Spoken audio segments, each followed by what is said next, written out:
Are we live on the livestream and everything? Yep. All going? Okay. Well, hello everyone. Today we are doing a little still life of the artist starving in his garret. I'm open for art weeks at the moment, and lots of people are coming in and going, oh, isn't it great to see someone living this exciting bohemian life in relative poverty? How romantic. And I say, yes, exactly.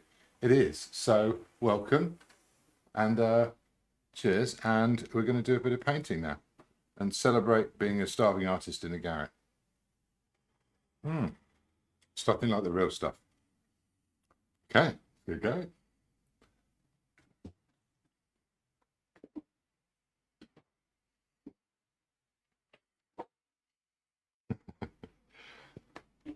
Oh, have we changed camera, Graham? We certainly have. Okay, I'm going to start off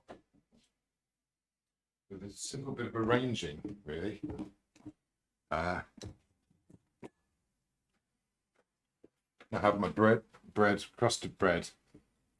Maybe the other crusted bread would be better, actually.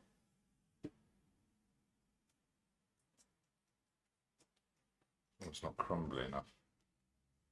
That's a better crusted bread. Pop that there. No, maybe I think for bread. That's more like it. Got some shadows now.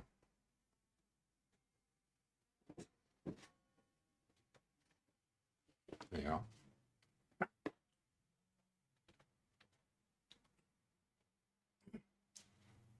Maybe a few bits of bread. I'm not entirely sure. Much bread.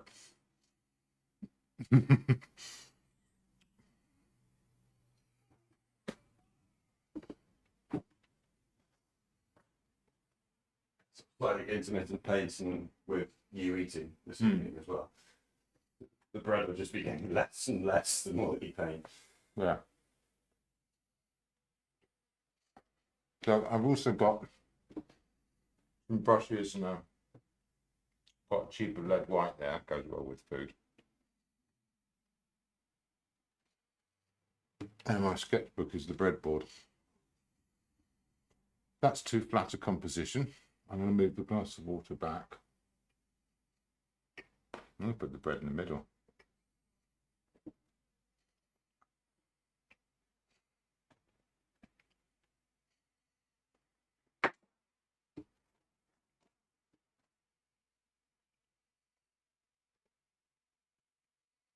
Do some more bread tearing.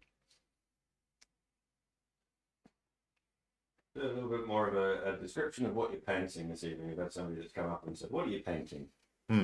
Obviously just going.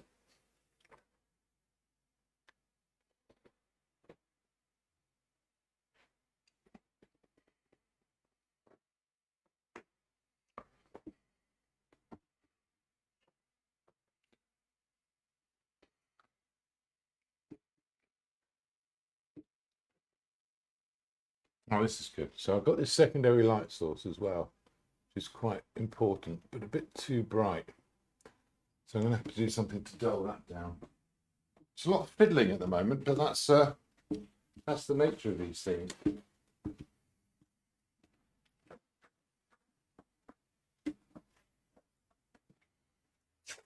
I just stared straight into the light. Should have done that. Yeah, don't do that. Terrible idea.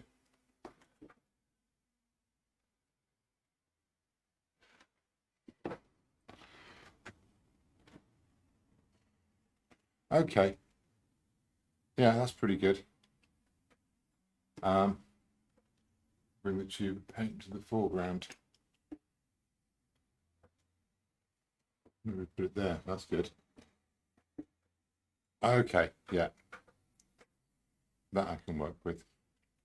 Now it's quite a wide composition, this. I'm going to move that across.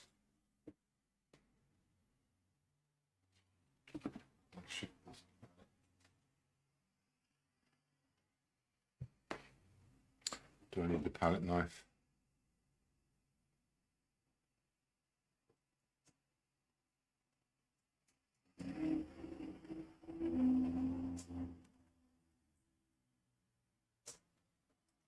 That's too busy, isn't it? It's too many things going on. I think I need to simplify this down a bit. Do I need the palette? No. No, the shadow of the brushes is good.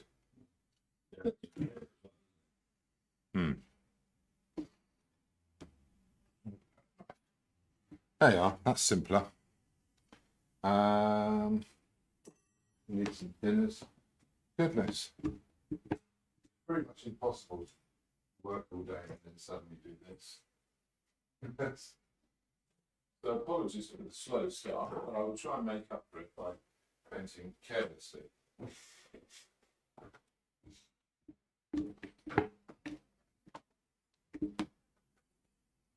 Do you think I should always wear evening dress for future paintings then?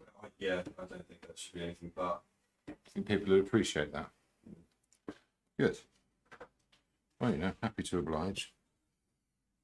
I guess there is the whole kind of will he cover his dinner jacket in paint or not?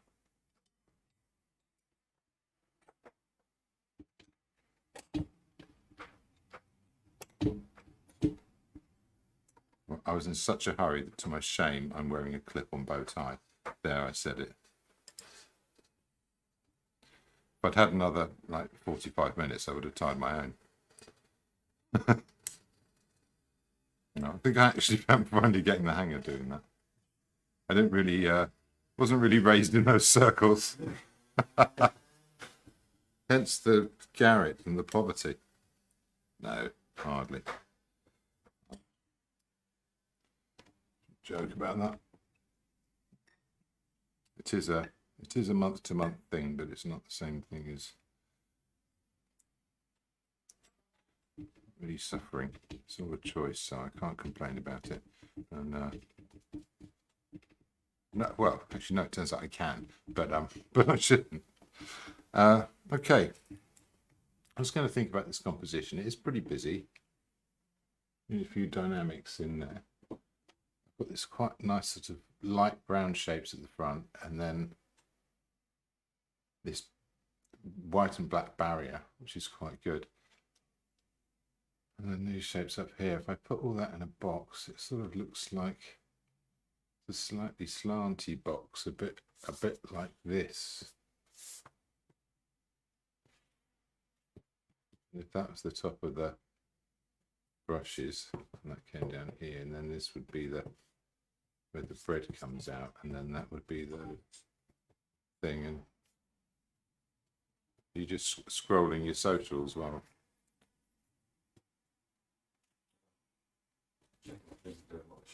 Ah.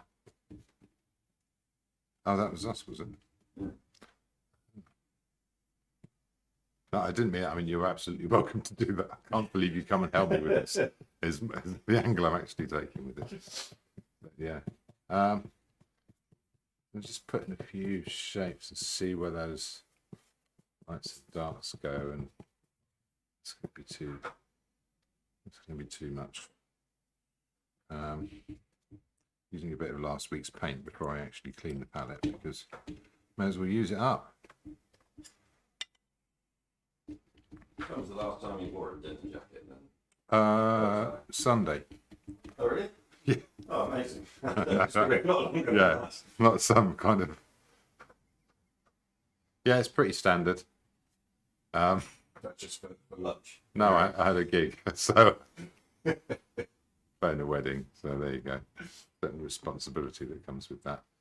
So that's leaving too much space over there. I'm going to have to move this over. Put that here, which will move that in, which will move that in there. Cut that off here.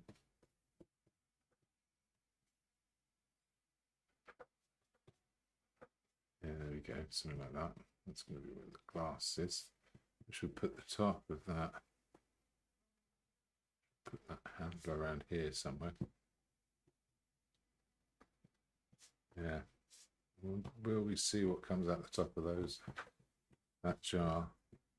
It's going to be right at the top there. No, it won't. Hang on. What is going on here, eh? That's all. There we go. Plus we got Josie. Oh, hi, Josie. It's just, hi James and Graham. Becoming a teacher. Yeah, you are a teacher. You're stuck with this now. Before long, it will be at the core of your identity.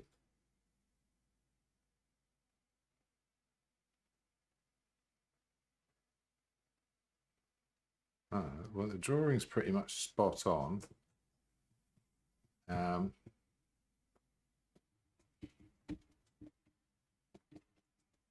Just for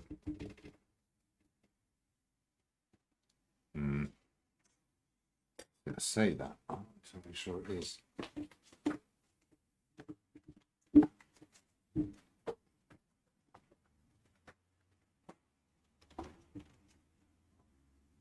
I'm still playing around with this at the moment. Darts.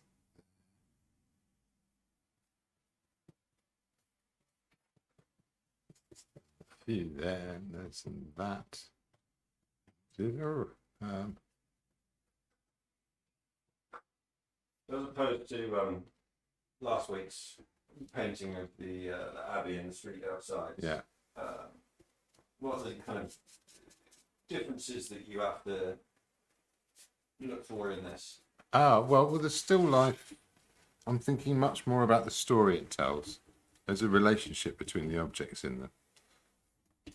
And yeah, it's a bit like sort of writing a character for a book. You know, you could, I'm sure when a lot of writers are writing a character in a book, they could almost write a whole book just for that character. They've got this whole backstory and all the rest of it, but you only want to put in what's necessary to tell the story. And it's the same thing here. The plainness of this glass of water it's gonna, you know, that's gonna be the important thing of it. The sort of the inherited, aged, slightly knocked about quality of the brush jar. Yeah, the unbuttered crustiness of the bread. This tube of paint in the foreground. They all sort of represent different parts of the story in a way. And yeah, so it's getting their relationship working together. Oh, where's that moving about? Sorry, palette adjustment here.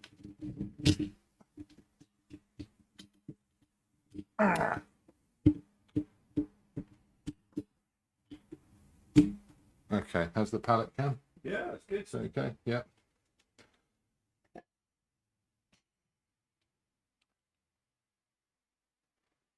Okay, let's get a bit more of this.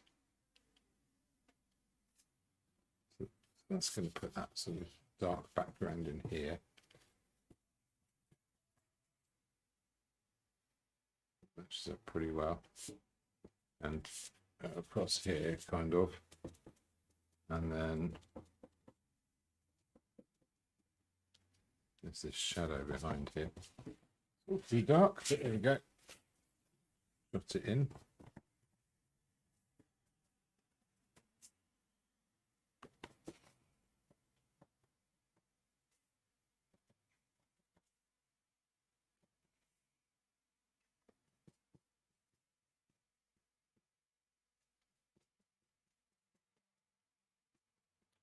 Getting too caught up in this.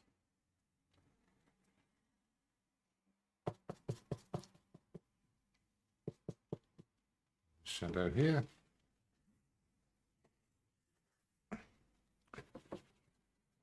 Drop that out. I can probably think about the tube of paint as an afterthought. I may as well try and jot it in some way first. So it's, oh, right, okay. So I'm lifting more paint than I'm putting on now.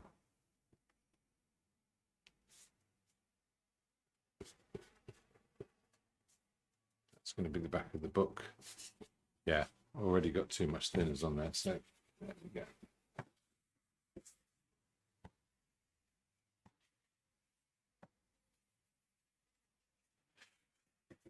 How's that? Negative space there. That's the top of the brush.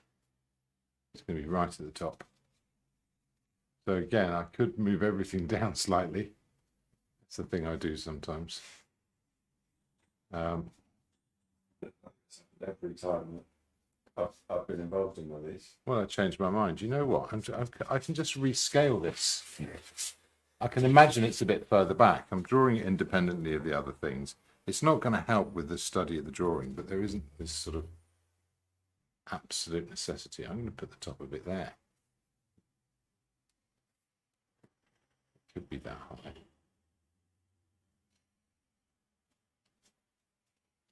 That's there.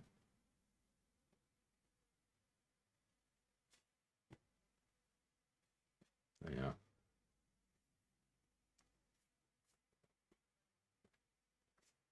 It's going to go there. It's going to go there. Big negative space in between. That's a brush. Again, sort of a question from a simpleton. The term negative space. Yeah. It's the shape that isn't the thing. So if you're drawing a mug, you might want to draw a line that describes the handle, say. Okay, because you know the handle's a thing and you know it's attached at two ends to the mug and there's a gap in the middle. But if you look at the space that's left behind, that's the negative space. Okay, that's its own space, really. So, Yeah. But it's negative because there's nothing there. And drawing the shape of the space is it prods you into seeing things in the abstract rather than, because you're not describing a physical thing anymore, which is the handle on a mug you could grab hold of. After a while, it does become a bit more automatic, I guess. And so would you say negative spaces are often as important as the item you're drawing? Oh yeah, I mean there is, well, in a sense there isn't like one thing's more important than another. Does that make sense? Yeah. There's a way of seeing what's actually there. And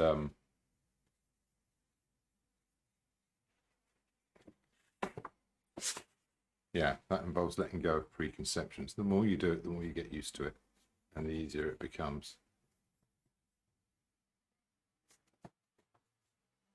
So is it almost like a skill that you then have to kind of train your brain to still think about the negative space if there's something that's There's not there? no almost about it. It's a skill. Okay. That you develop over time by application, like any other. But it isn't that hard to learn. It's I suppose for most people it's hard to consider it important because, you know, in everyday life it isn't important. There's no benefit to seeing the world like that. There's no benefit to you standing in your shop and going, oh, look at the space where the coffee machine isn't, because that's not going to help anything. I hope that sort of, yeah. Do you get what I mean, though? Yeah, that's not. It's only useful if you're drawing, really, or if you're buying a new machine to go in the gap and you need to think about how big it is. But then you're better off getting a ruler because. Ruler. Yeah. Speaking of which, how's your new fridge? Oh yeah, it's cold. Right, Which I mean, it's a bonus. you don't get Compared to the other excited one. about these things. Yeah. I was quite excited when it was delivered. Now, there's a nice kind of diamond platform of this sketchbook. See that? Mm-hmm. And that's quite still. And what's on it? It's like it's collected up together.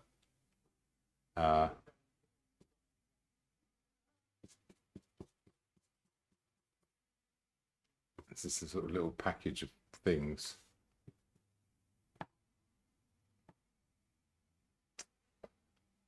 Still not quite behaving itself though. Where's this going to go?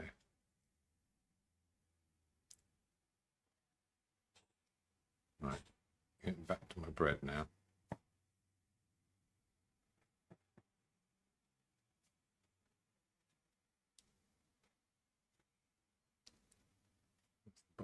glass.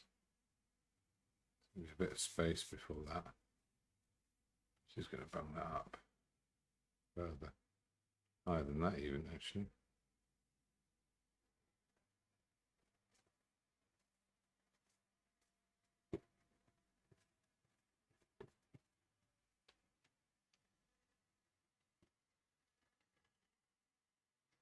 No, it's not matching up. I'm losing something somewhere. That's level with that. That's the bottom of the glass. Take a bit of that.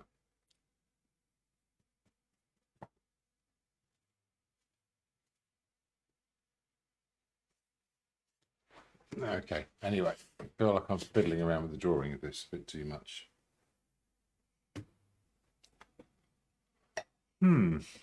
What am I going to need in terms of colours? This is worth thinking about. I'm going to keep this as simple as possible. It needs to look plain, which means it's all blacks and whites and browns. It's nothing exciting and elaborate there, because, well, it's a starving artist in their garret, isn't it? They're not allowed to have nice things. Where's the fun for everyone else in having someone be creative if they're not bloody miserable about it at the same time, living in drab conditions? If I could paint the leak in my roof, I'd do that. Why do you have a leak in it? Because the roof leaks and no one cares. Sorry, my mind went on the vegetable leak. I need to keep up. Apologies. What's that, sorry? My mind went on to the vegetable leak. Oh, right, yeah. So you Randomly got a leak. Just in case. that's an odd first place to go, and especially in association with the word roof. Yeah. I think you've been working too hard. Yeah, that, and there's been a lot of dad jokes today. Oh, right. Okay. Oh, so I'm you've tuned gone in. you've gone into lateral mode. Quite, I understand that.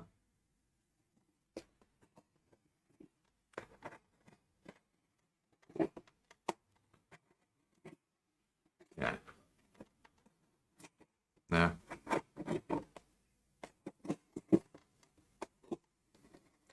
as I've pointed out before, some people have given me the useful advice to prepare beforehand, and those people don't understand what I'm doing. This is partly therapeutic. It's partly a kind of mental preparation.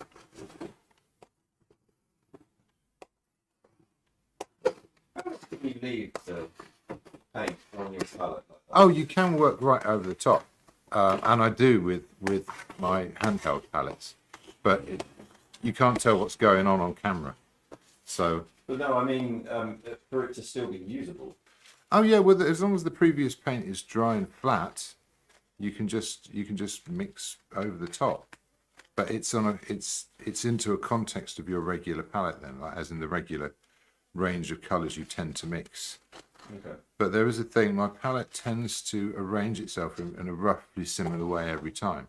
So colours belong in a particular part of the palette. You can see it going from light to dark, light on the left and dark on the right in my case. And it also goes through the colour wheel, so yellow's on the left through to the blues on the right, and then back to dark yellow down here. So the dark, yeah, the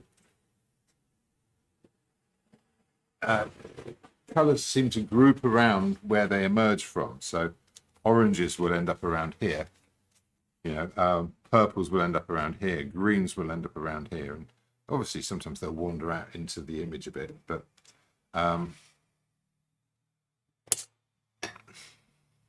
yeah, other than that. And is that a learnt Well, it's about habits. preference and, yeah, like I say, habit?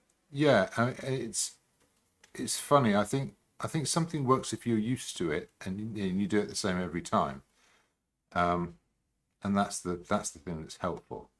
So most artists will have a particular way they lay out their palette, and sometimes there's some real peculiarities in there. But if that person knows what's going on, they know how to cope with it. It's only a peculiarity to the person that doesn't know what's going on. Yeah. gosh, that's deep, isn't it? Is it? Sorry, I mean, you and I have different definitions of that, so I'm never quite sure if you're serious. Oh, Graham, would you put up with me? He also put that with me, so.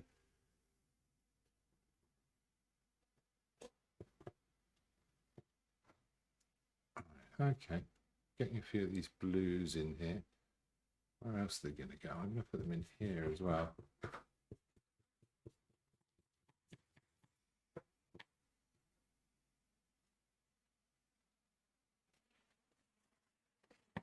Bring that out a bit. Put it back a bit.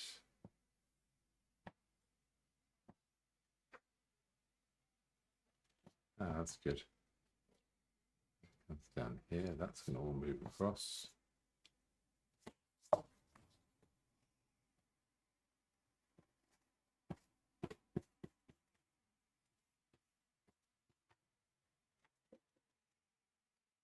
Where else can this go? Here.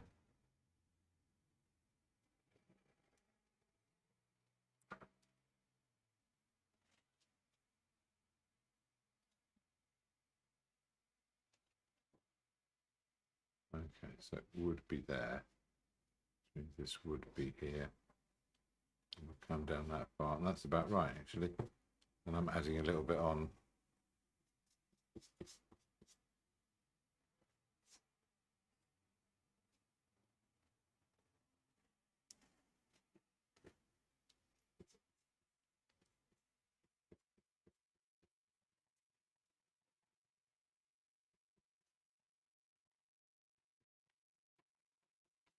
Yeah, scrub some of these tones in.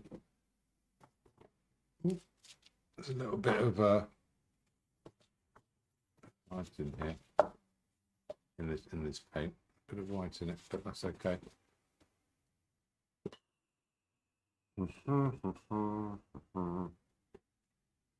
Okay. I'm going to mix myself an orangey brown. Put a bit of yellow ochre here.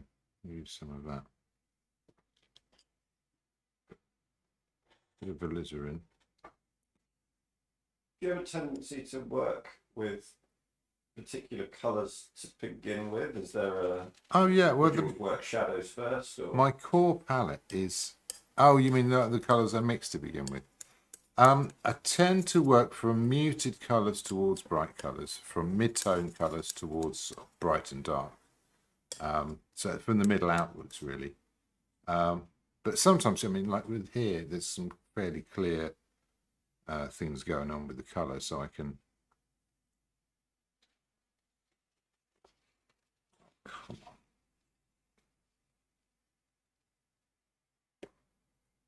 Oh, that's not playing at all. That's just made a giant mess. I'll just throw it all away. To hell with you.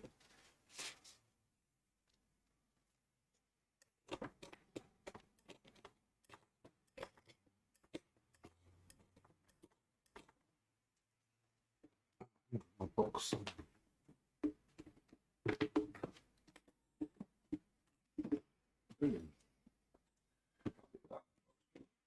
No, it's kind of important. It's scattered all over the place. It's quite frustrating.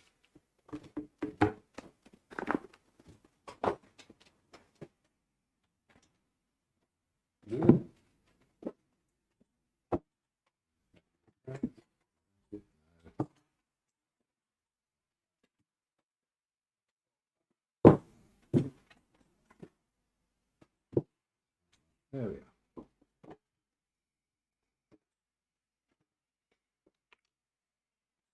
Might be worth mentioning again, James, the times that you're open this week for Dorset Art Week. Oh yes, I'm open for Dorset Art Week. 10:30 till 5:30 every day. If you want to avoid me, come on Wednesday because I'm out teaching and I've got Michaela covering for me.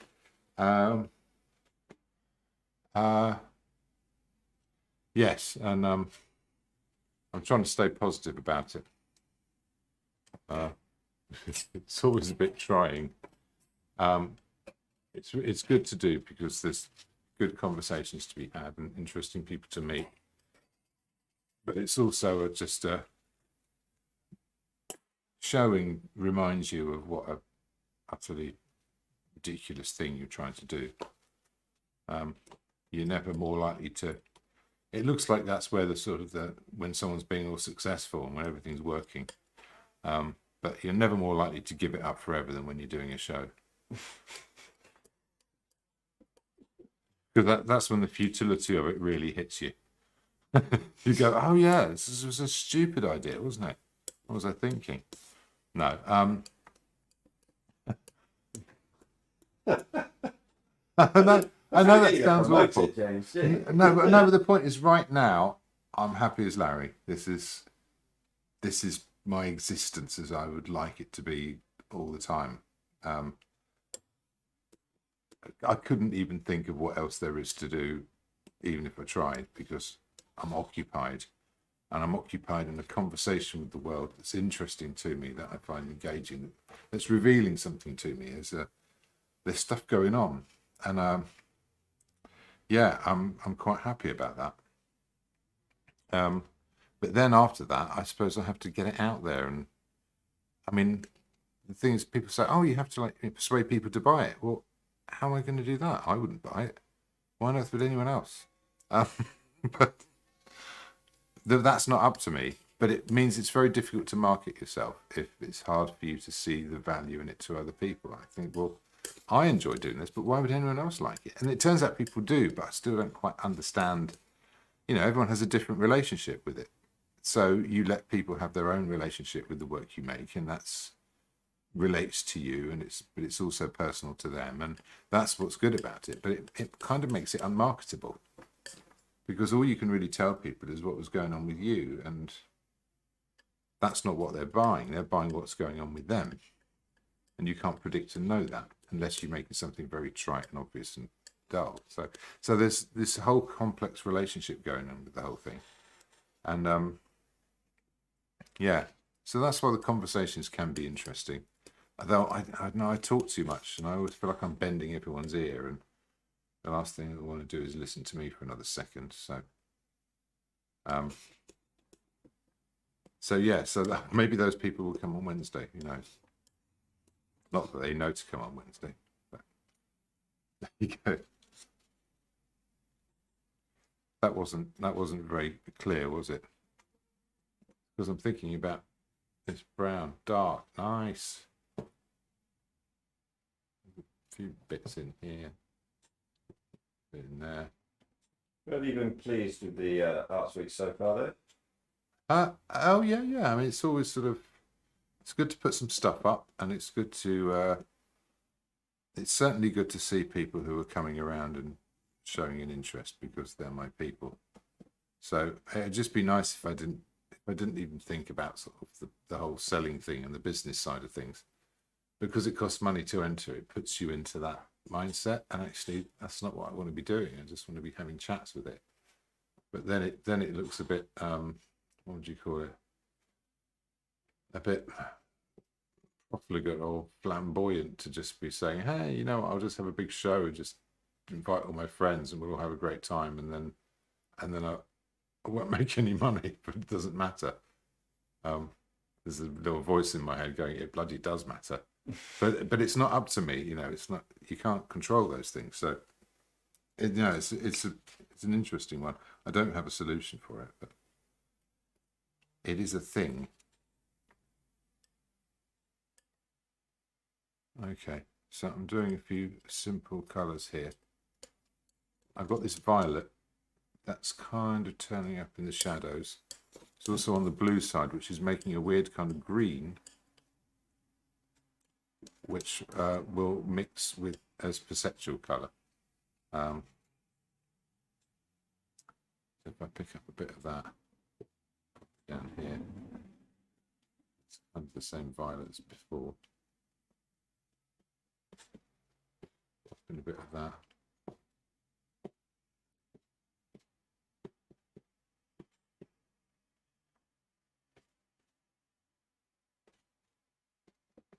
darker one underneath there. That's also a bit bluer.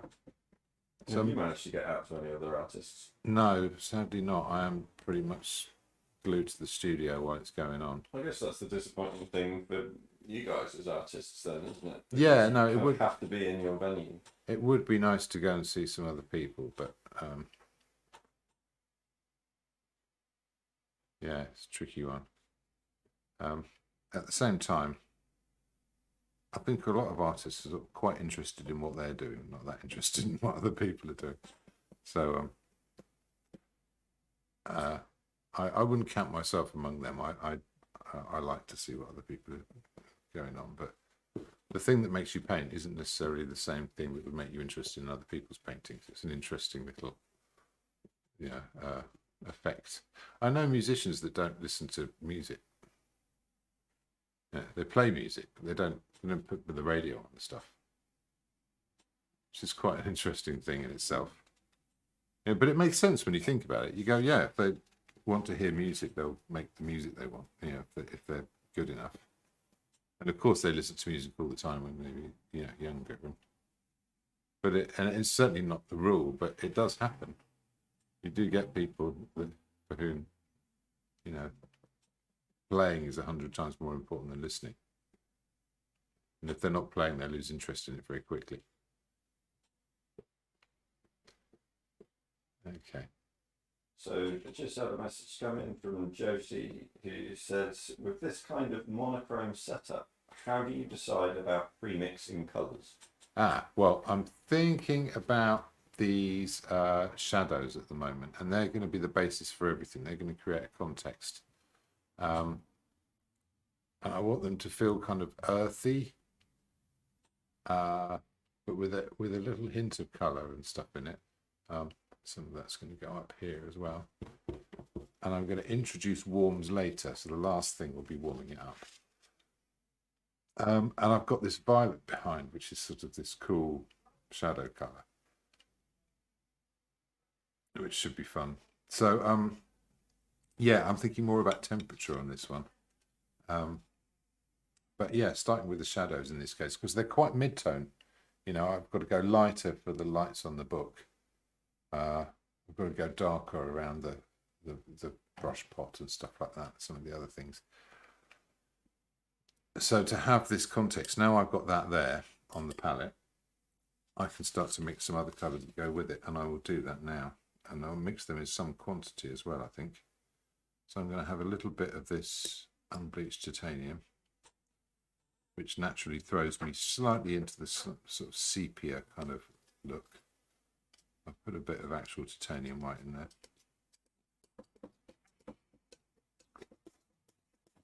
And I've run out of that orange, but I remember how I made it, which was yellow ochre and a bit of cadmium.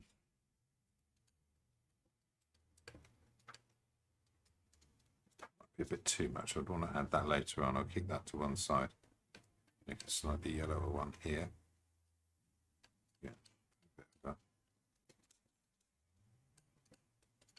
Susan Tressida, I think I pronounced her name. Tressida. Tressida, there we go. Hi, Sue. Said, hello, James. Oh, well, that's thanks for coming along, Sue. Nice to see you. Okay, there's a colour for my book, and there's an orange I can put into it. So I may as well chuck this in now, actually. And does it look orange enough compared to this? It will for the front. It's going to have to get more orange at the back. So I'll put a bit more in now, and then I can wash it out at the front. Yeah, that's a bit more like it. So I'm looking at that relationship, and that's pretty similar to the relationship I'm seeing up here. It's still nowhere near enough paint. But there's a recipe there. I can find my way back to that. What else? Yeah, and that's going to be in the bread as well. The bread's the same but slightly yellower, which is going to go over this side. So I'll tell you what, I'll keep that as my shadow brush. Let's get another one. Let's go. I'm using a medium aged brush. So it's got this sort of, it's a bit fatter, it's got this feel but quality, so it'll It won't make super sharp marks, and paint will break up quite easily. So put a bit of thinners on it, but there you are, like that. Yeah. No, we'll stop being fussy about it. Keep the same direction going to the edges. I'll find the darks afterwards.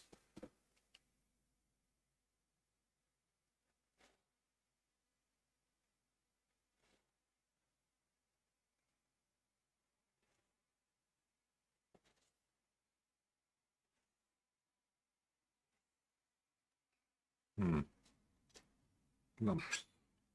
Get those out.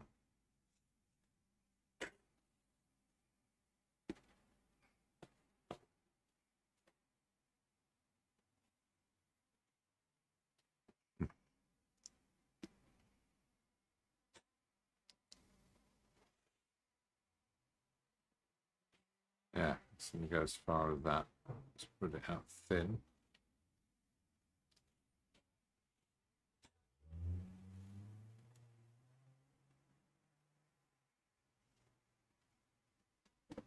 Okay, it'll start to make a bit more sense when we get up here.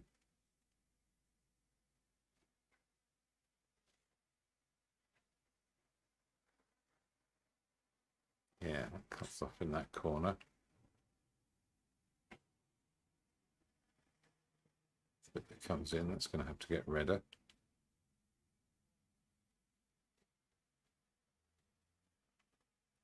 Have a bit more of that red. So I'm in straight into brush mixes again. Let's put some of that in here.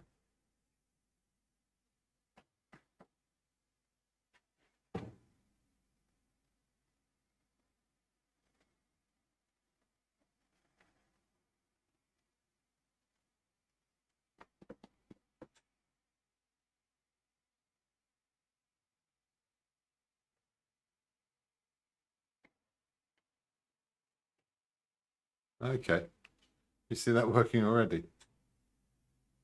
Interesting, isn't it? I've got a bit of that colour in here. Let's put a few bits in the bread as well.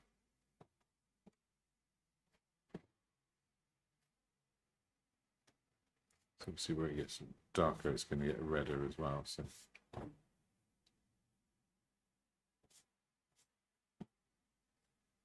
it's going to be simple. Oh yeah, and in here, right, no, wrong colour. Let's just get that raw colour in there. Let's see what that does. Yeah, that I like. Probably get even redder later on, but in the meantime, that'll do. Darken it down there, and in here, and in here. With the light that comes across.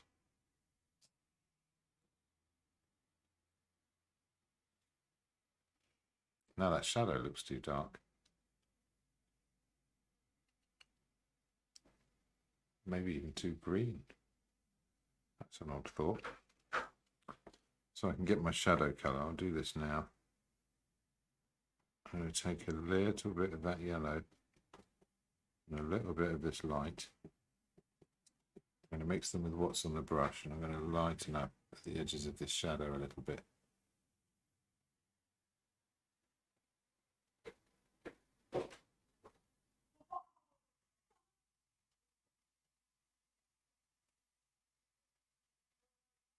So I mean, just from the slight angle of the paint you put on through the glass, you can immediately tell it's a glass of water. It's, yeah, you've not really done a lot with it. Yeah.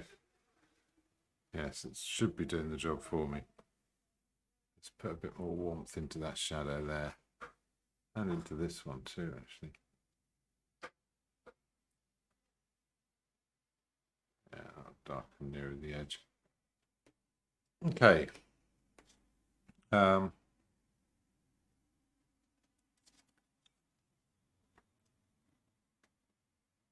just go into this red, and let's put a bit of that in here, underneath of the bread. So making fiddly marks. I need to stop doing that. There's a whole load of oranginess here. I want to keep some of this sort of rough quality because it's got a bready look to it. And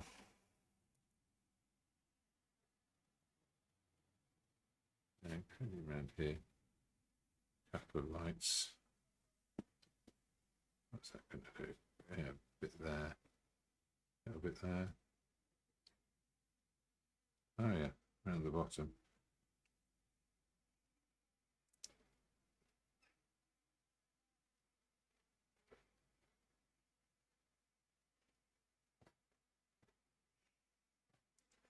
Do for that. Same thing with the shadow brush.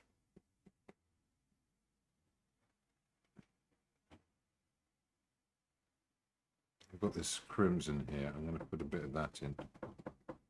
Really deepen that shadow there.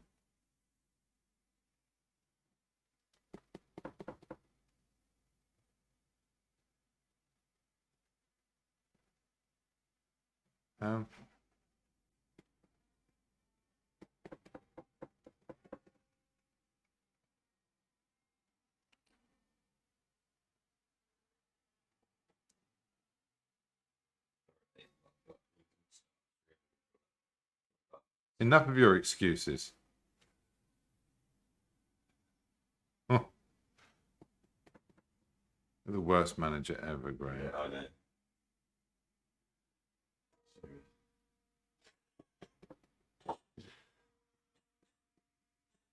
Such a slate driver. Okay, a few more reds. Really cheeky, turning that red up that much in here. I'm not going to fiddle with it too much. That's going to be enough. I do want that darker shadow there. Creases. And here, I'll have a bit of extra darkness there. So that's going to come on top. Anywhere else that this goes? I really have confused myself a little bit, I think. I don't quite know what's going on with the... Let me go back to these shadows. I've still got that red on the brush, but that's okay. I'm going to drag them across a bit. Put some of that in here. That's going to have to do. Okay. I'm 2 brushes in so far. That's all there is to that. I've got these 2 core colours. I'm going to need some light. And you know what? I'm going to use a bigger knife to mix this. Let's see if that helps. And use the rest of that unbleached titanium.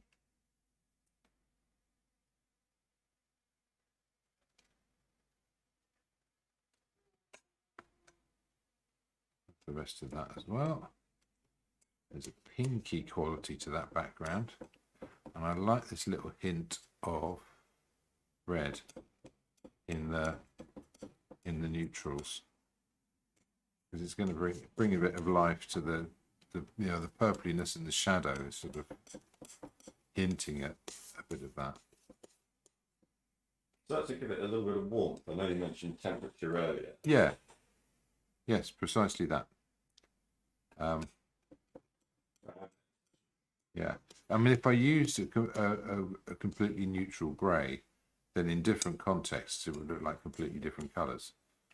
But they are all greys I'm using. I'm actually not doing anything other than grey. I'm incredibly boring like that. But, okay, and then the shadow colour. The shadow colour is quite pinky as well. Again, I'll keep that.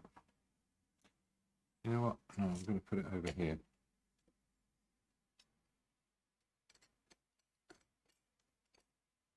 Oh, I'm pretty much out of blue there as well.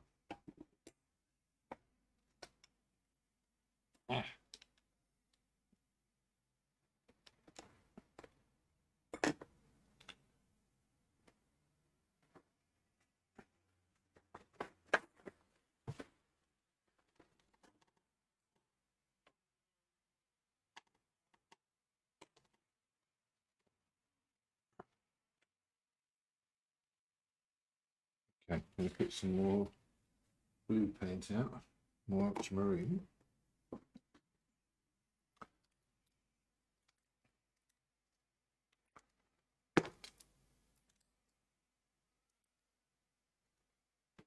Is there a specific name to that blue, or is it?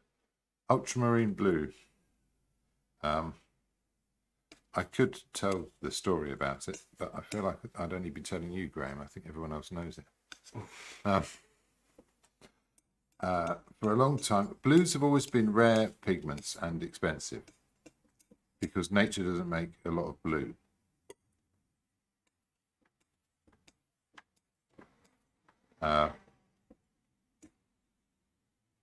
Nature doesn't make blue things very much. Blue is really just the colour of emptiness. It's the colour of looking through the sea. You know, it's not the colour of the sea, it's the colour of its transparency and the fact that it absorbs red light and scatters the blue light. Same thing with the sky. You know, that's why it's only blue in the daytime. Have you noticed that? Yeah.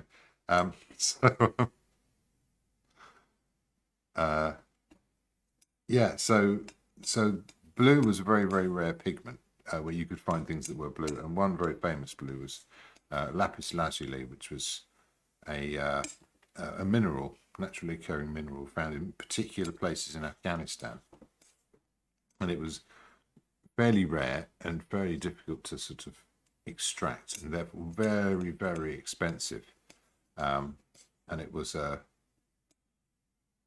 one of those things, you know, if a painter was doing a commission for someone, a part of the contract would be what pigments they were going to use and what quantities, because that would dictate the price to a large extent.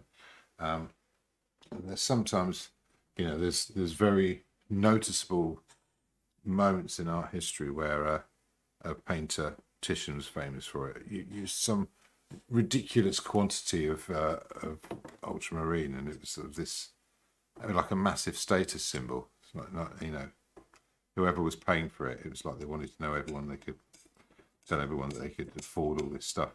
But yeah, so it came from across the sea, hence the name ultramarine.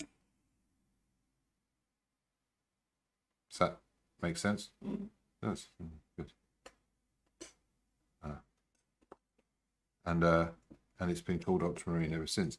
And then a German chemist found a way to make basically exactly the chemical that occurs in those rocks in Afghanistan very easily, and it's been one of the cheapest blues ever since. But it's why the Virgin Mary's, you know, robes were always in ultramarine blue, and it was saved for the, you know, the holiest of the what would you call it? Characters, if you like, in the pictures that they were making, which were mostly, you know, on the behest of the church in some way. Okay, I have to take my time with this. I can't remember why I mixed that. Oh yeah, the background. It's too greeny. I don't have to put so much red into that. Right, that's it. I'm using this magenta. Oh no, I'm using rose madder, aren't I? Seems a bit wasteful. And it's got quite a low tinting strength, but that's quite nice because you can do it incrementally, bit by bit. There we go. I'm putting that aside for my shadow colours. We need some more white. Some mixing white.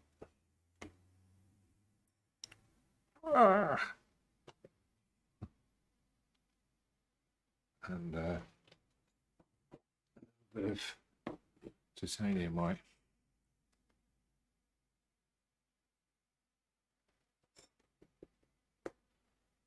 Which is particularly potent, that one. Let's put some mixing white in there, see what it does.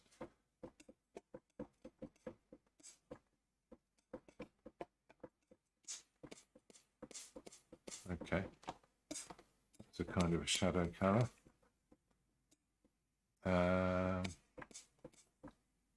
We've got our light. Are all paints these days laboratory made?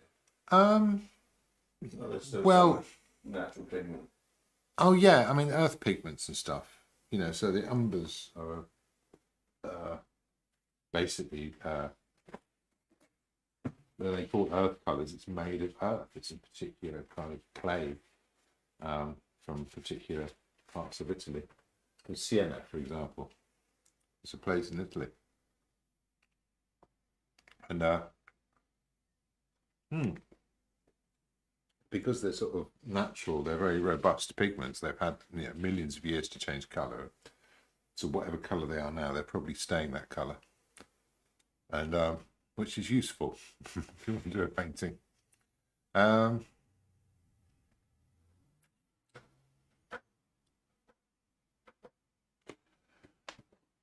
So the difference when painting with natural, I suppose, to sort of something that's been lab made. Not well. It's not the biggest variation. The biggest variation is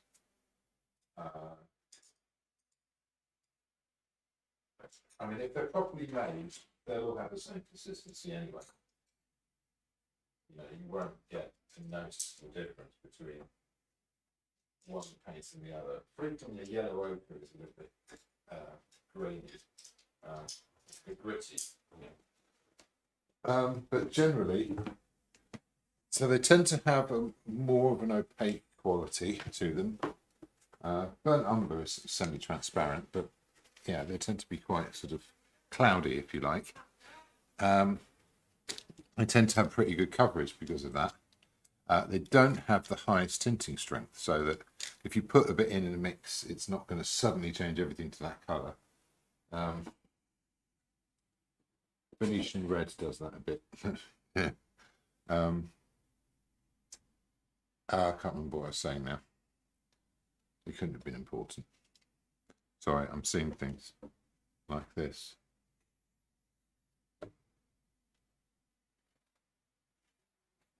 I might have those little bits of ribbon coming off.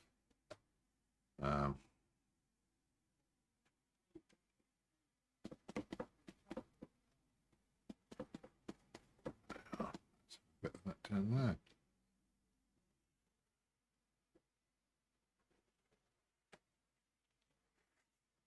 Yeah, we'll do the details later. Where was I? Can't remember what I was saying. Oh yeah, that's why ultramarine's called ultramarine. Skipping backwards, aren't I? I'm trying to think of two things at once. Okay, picking a couple of brushes here for doing. Oh, I'm going to need a bigger brush as well.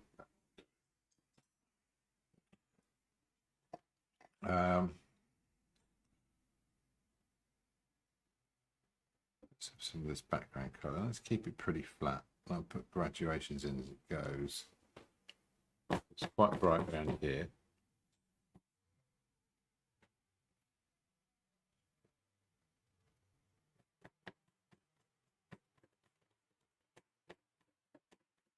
Yeah, I could put more texture into that later on, but in the meantime,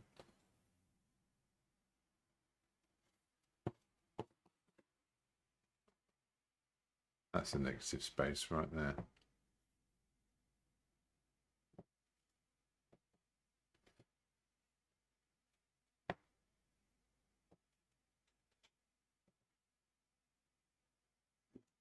That's it there. It's funny, once it goes on, it barely looks like the colour it looks on the palette. It's completely different.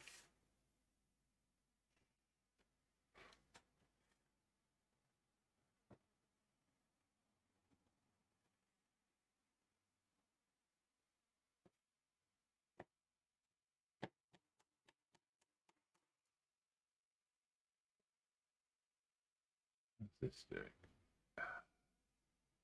It's something like that, isn't it?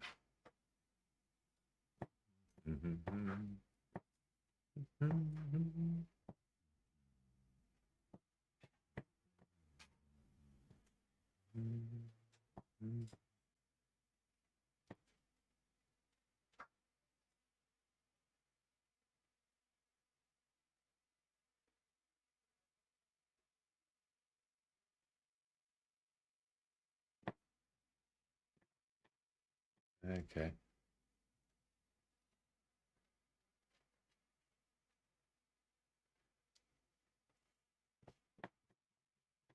realised I don't have to keep talking when I'm painting the important bits.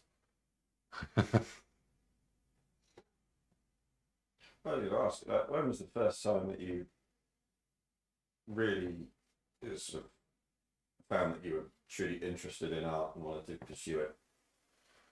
6. And what was the kind of catalyst behind that? Oh, well, it's never been an ambition, if that makes sense. Ambitions are an idea that I think are introduced to us later in life, and then we reframe our thinking around sort of those sort of conceits, if I may call it that. But it's just part of who I am. It's just a thing that I do. And I knew that when it was the second year of primary school. You know, it might have been the third year because they sent me there when I was 4. My parents couldn't wait to get rid of me. I think I was very much in the way. And so I went to school at 4 years old, and a year younger than the other children. And it was so second or third year that I was at school. And we'd never really done, you had like playing in the sandpit and you had like crayons or whatever, but it was never really about actually trying to apply yourself to that kind of thing. Or at least if it ever was, I wasn't thinking of it that way then. It was, just, you'd have to do your writing in your book and you got to draw a picture, and that was the treat in my mind. It was like, oh, I write, I went to the shops with my mum and I'll spell everything wrong and try and do my letters and do my A's the wrong way around or whatever it might be. But at least afterwards I get to draw a picture of me walking around, with my big shoes on. That was an exciting thing. So okay, hang on, keep my focus. So we turned up. You're affecting my copyright, idiots.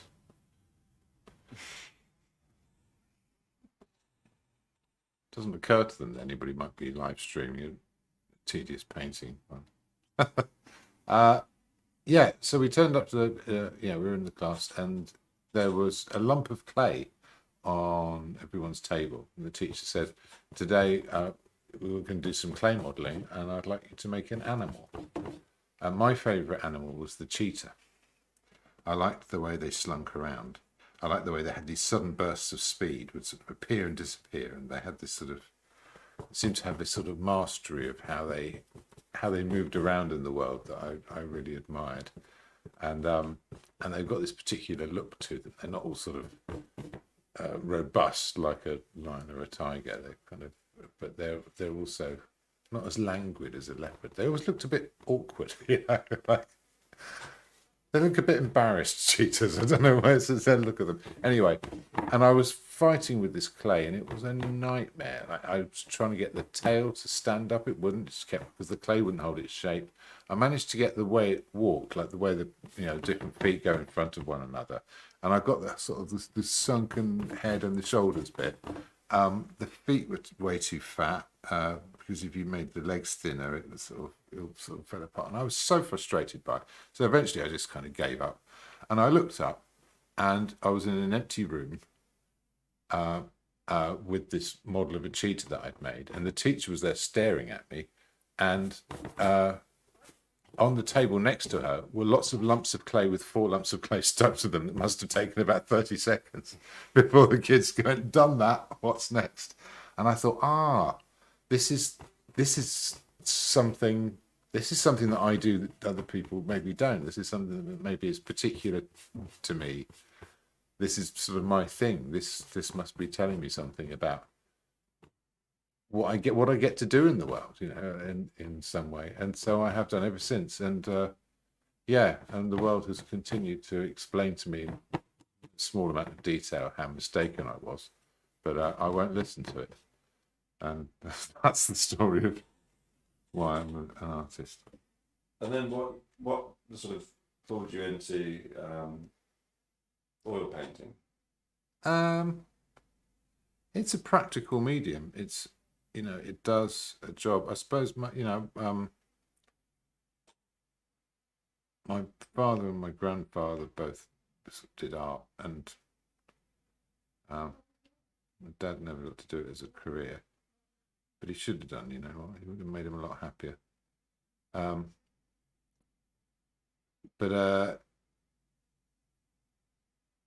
Yeah, and they both tended to sort of, you know, use watercolor quite a lot, and do a lot of drawing.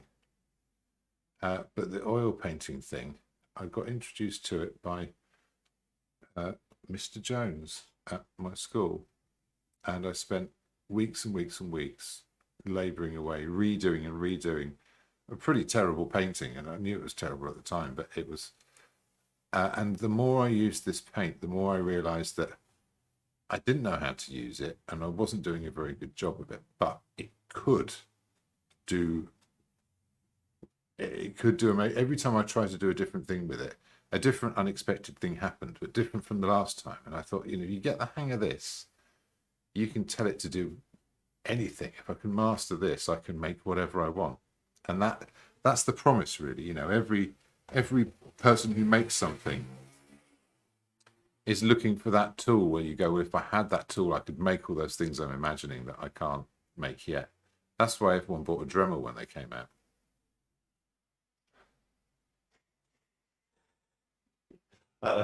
Just general sweeping statement about general jokes. No, but they were. But you saw the adverts and you went, oh, right, that solves all these things I've been fighting with these awkward tools, or trying to do that with a drill or whatever it might have been you were doing. And you go, oh, right, yeah, I can just use that. And, you know, in many cases, that's true. Okay. I'm going to put some of the lights in early on this tube of paint. And then we'll have a short break. Yeah, we are coming up to the hour that we've been on now. Okay. There. There's some shapes there. I'll put a bit of that light in there, see if it's going to work. Not just yet. Yeah, it's going to be interesting.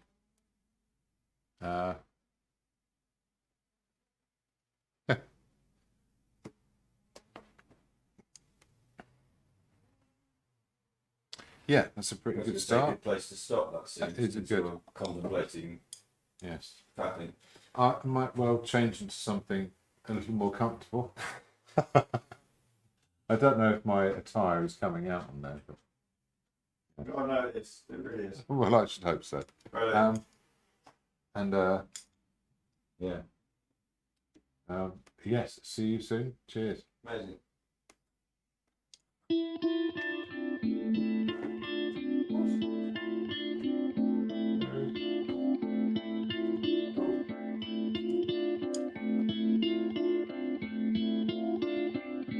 That glass looks amazing. There's very little to it, but thank you.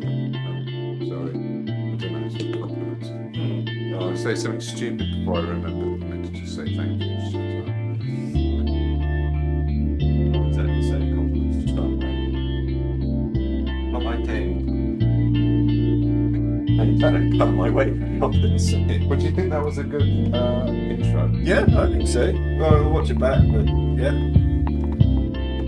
Oh, you're gonna have the camera on. Oh yeah. Wow. I was wearing little trousers.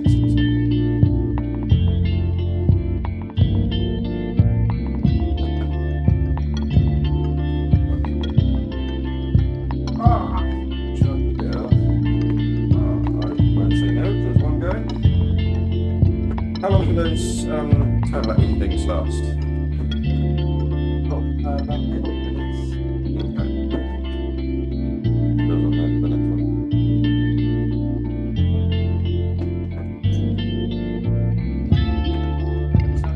Next one.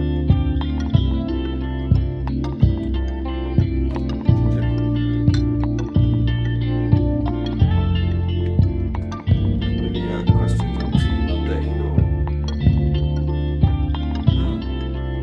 No, it gets me sort of babbling.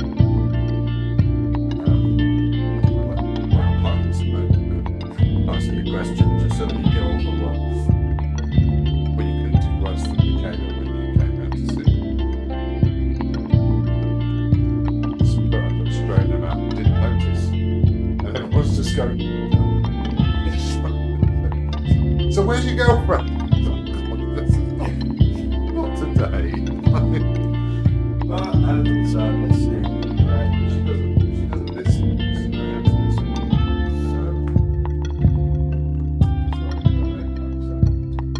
So just adapts to that.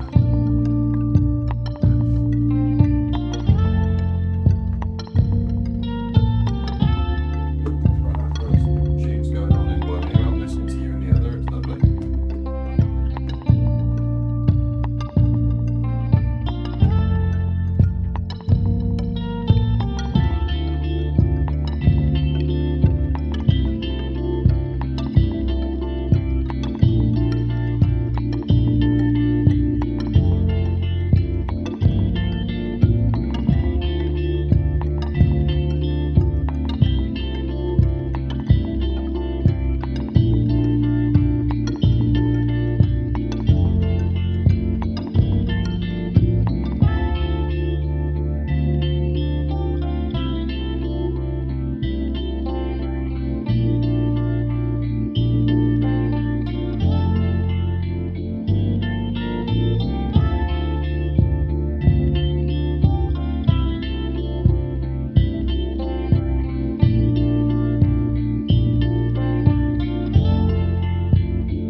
Oh,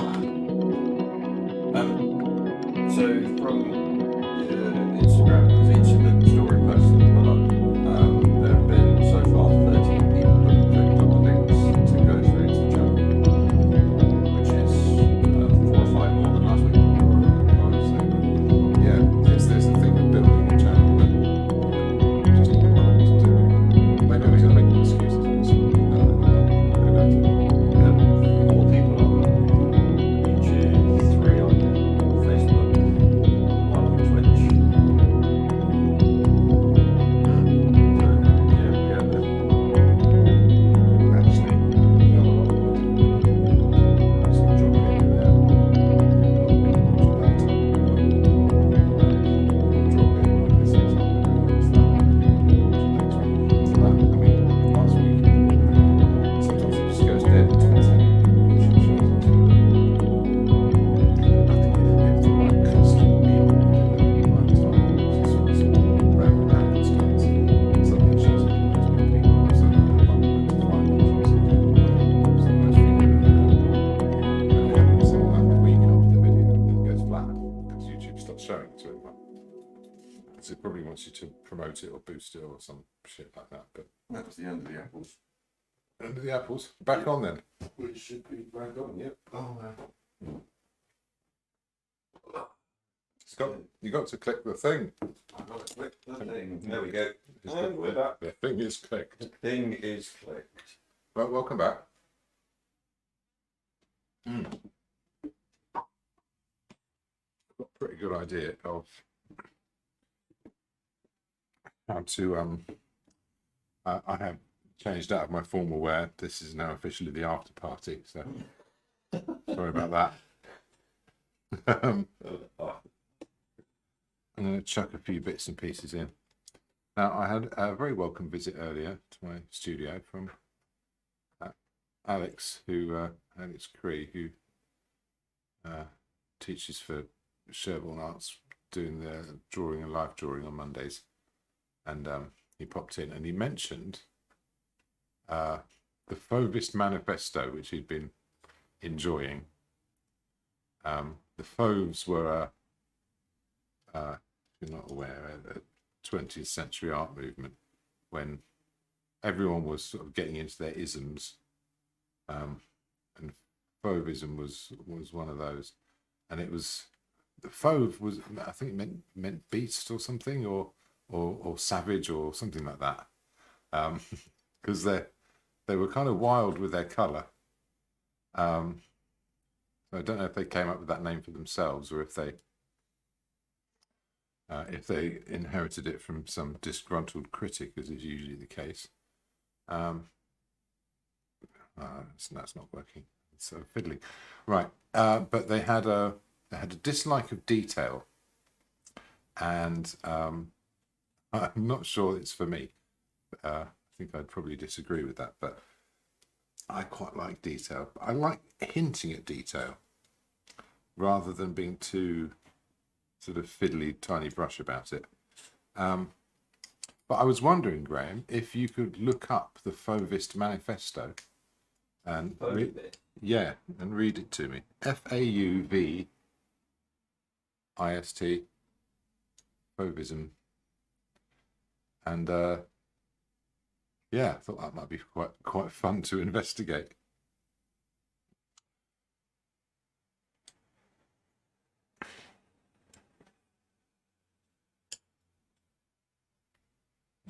Got bits on here. Get the bits up. I'm going to need to mix a lot of fairly thick paint for that background. Fauvism, the first 20th century movement in modern art, was initially inspired by the examples of Vincent van Gogh. That's Wikipedia. I'm in the manifesto. Oh, okay. The thing they wrote to declare their intent. They took themselves very seriously. As far as I know, because I probably haven't read them all, but I think my favourite 20th century art movement manifesto is the Futurists. They were proper bonkers. Well, Marinetti, who was the poet who had the idea of it, was proper bonkers. That's a lot of fun. Maybe we'll come on to that like in a future week. But I was wondering if you could find the Fauvis Manifesto and read it to me in the style of a 1970s working men's club comedian. Definitely not. But That's a disappointment. so did Fauvism have a manifesto? And apparently a movement without a manifesto. The first real artistic scandal of the 20th century, Fauvism set the tone for the avant-garde movements. However, it also stands out from them to the extent that it did not form deliberately around the manifesto. Ah, so maybe that came later.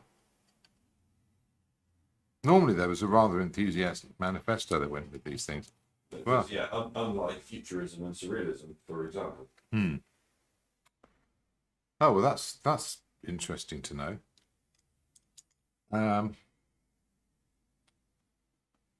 Right, while I've got... Okay, I've got a few puzzles going on here on my palette. Well, that's disappointing that you can't do something as simple as finding the the Fauvis Manifesto. I'm sure there must be one. I doubt Alex was imagining it, but then again, you never know. They do lead a rather hippie lifestyle where he's... yeah, a lot of the descriptions I'm finding, thanks Mr. Google, is Fauvism was not a formal movement with a manifesto. Oh, okay. Fauvism was not a group that was purposely formed, neither did they produce a manifesto. So, I'm afraid I can't do what you asked. He must be thinking of something else then. Well, there you go.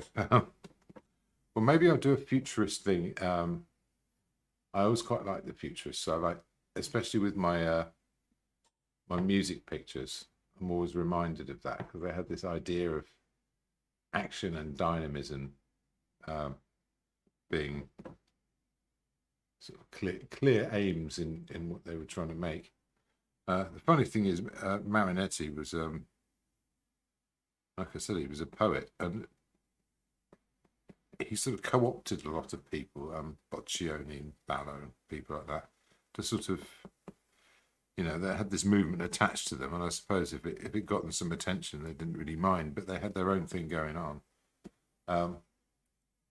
It's an interesting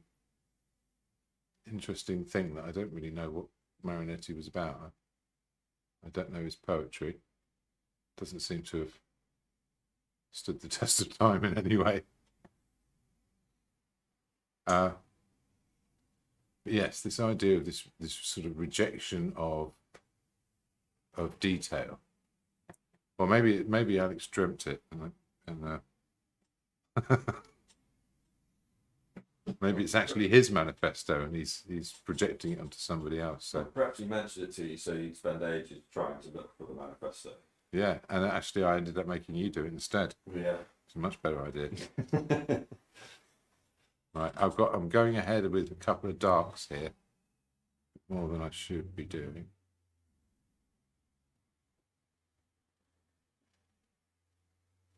Not going to overwork that glass.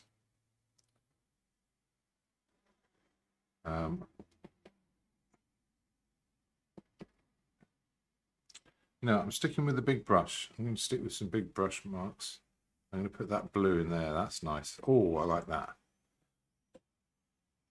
I'm getting some proper quantities of paint on here as well. A bit in there.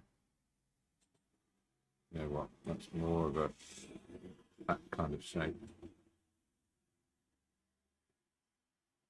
There's these particular shapes to these crinkles as well. That goes more purpley there. I'll put a bit of this in.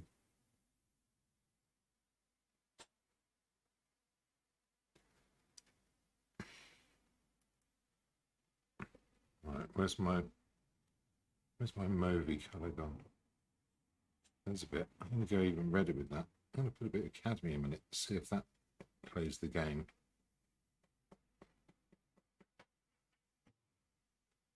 What's that doing? That's better.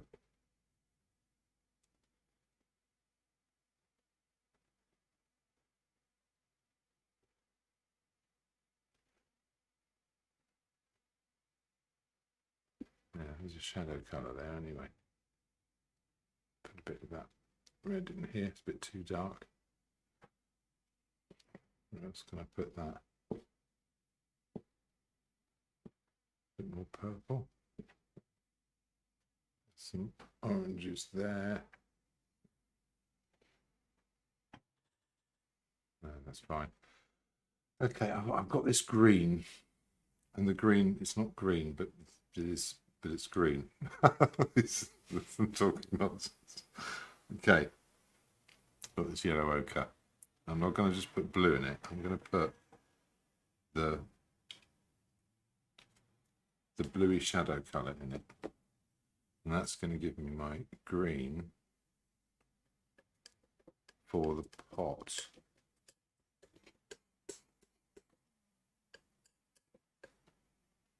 Let's get a brush going on that. It's rag.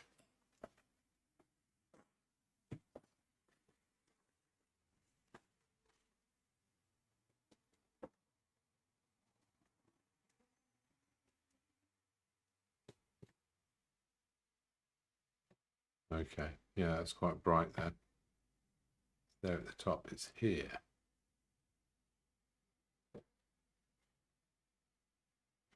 And there's a much darker version. I don't think we can use any more of that blue, so let's do some of that. Lumps. Get off.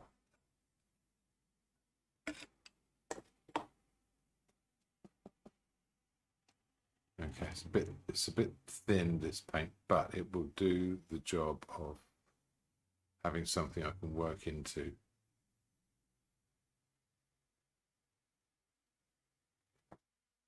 With my reds. God bless Josie's been doing some research for us, and Fauvism, the art story website, has a key ideas thing when you scroll down. Oh. So give us 5 seconds, I'll be.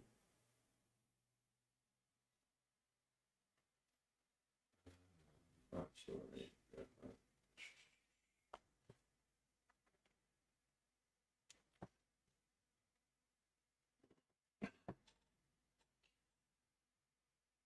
One of Fauvism's major contributions to modern art was its radical goal of separating colour from its descriptive representational purpose and allowing it to exist on the canvas as an independent element. Colour could project a mood and establish a structure within the work of art without having to be true to the natural world.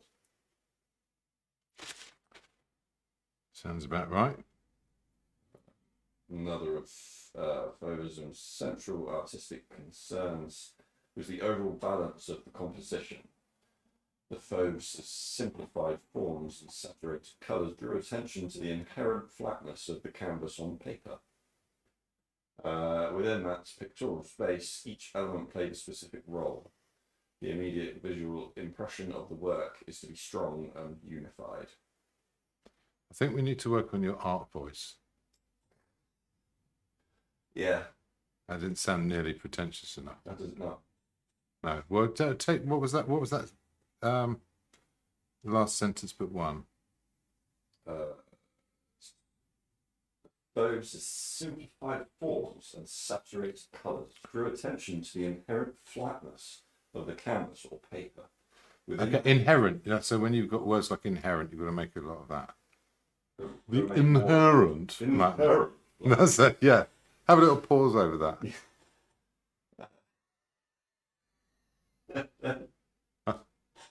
I don't see what's funny. That's how we do it in the world of art. Otherwise, people won't realise how much cleverer you think you are than you actually are. Otherwise, they won't know who you think you are. Yeah, exactly. Yeah. It's one of my favourite lines. Though. Do you know who I think I am?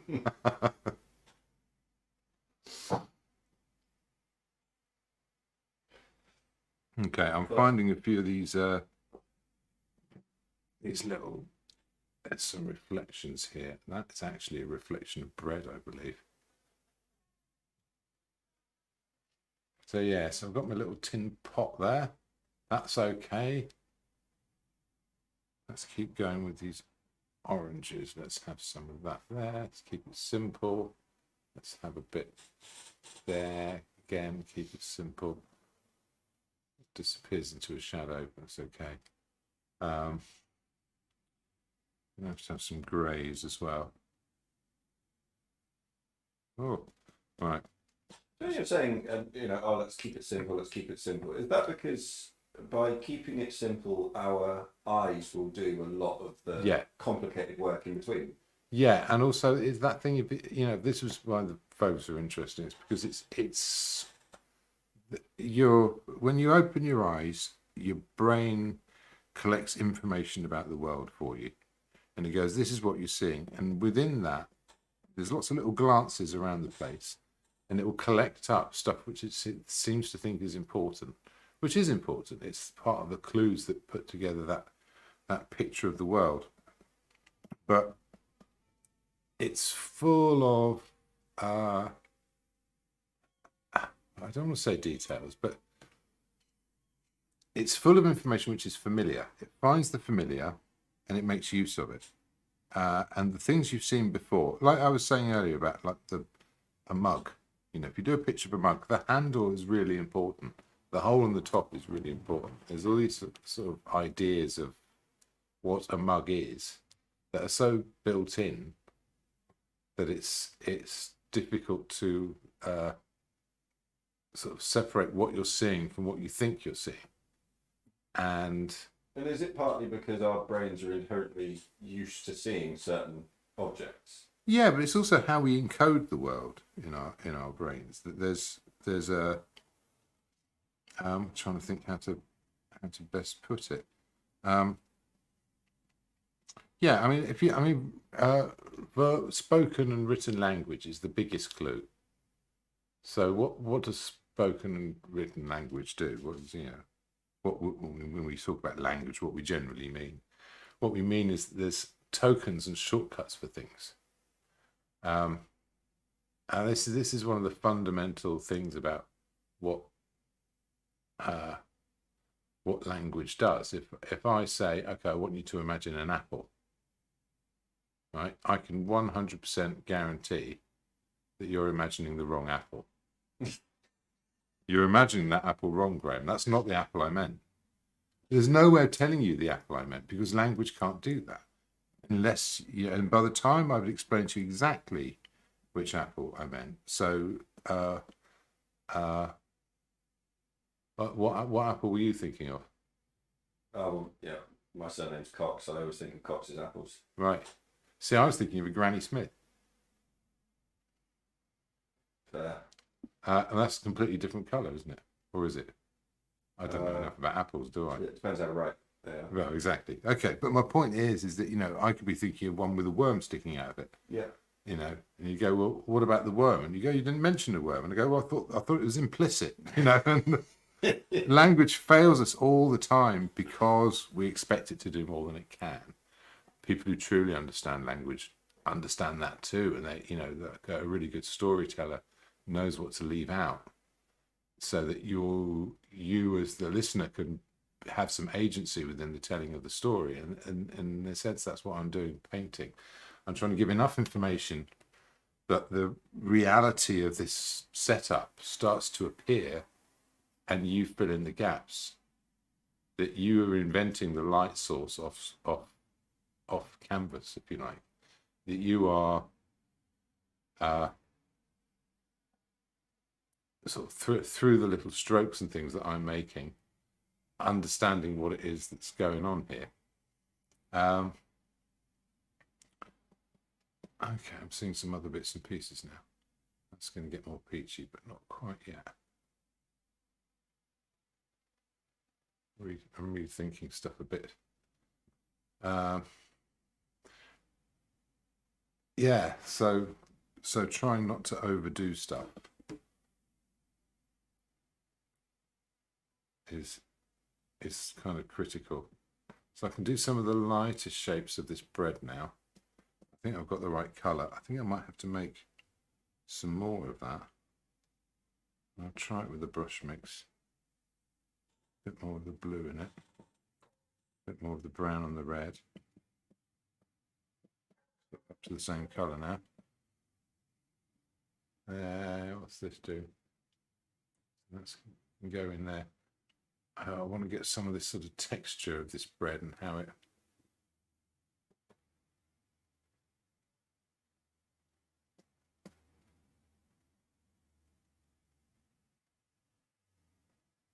It sort of plays across. The highlights and things will come later.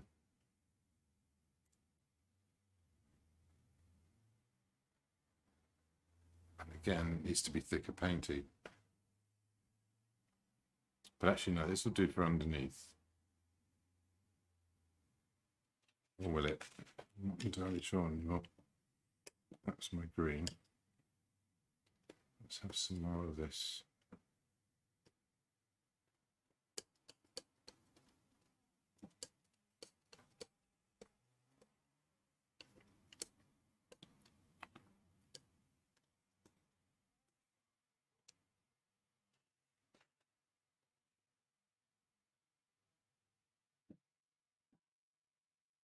Okay, what's that doing? There's a bit of a light there. Okay, so I've always admired, talking about detail, I like detail. I like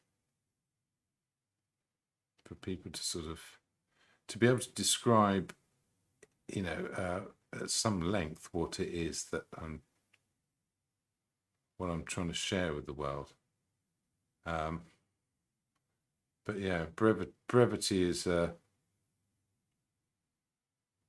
useful tool if you can master it. Okay, so there's a bit of dry brush going on here. Really try and get some of that texture and some of the form as well, the directions of the marks.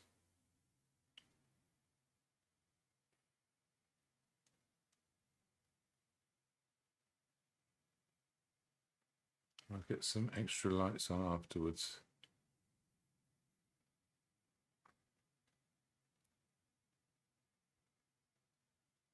Okay, so what's going on there? There you are, a bit of this.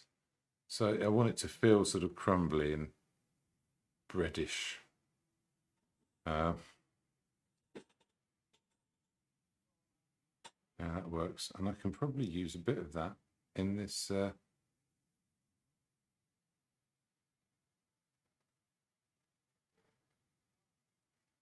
tube as well.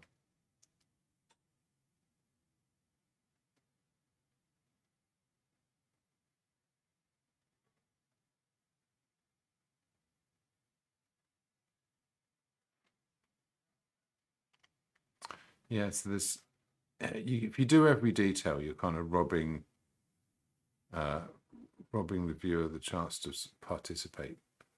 But at the same time, no, I think it's good to sort of put a lot of information in there sometimes. Sometimes people need all the help they can get. That red isn't quite right. Again, a lot of it's about the language.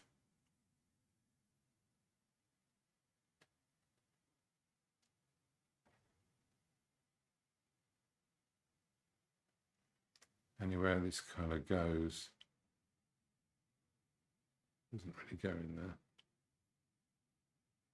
No, too creamy to go there. Where else is it?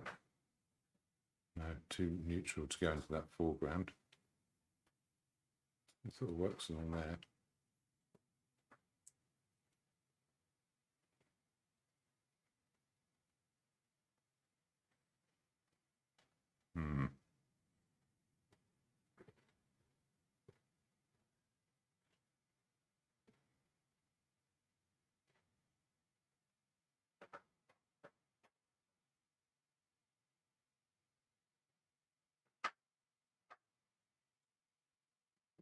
Okay, you use that same brush. Take a bit of this blue, make a sort of a neighbour colour that I can use for this paint tube.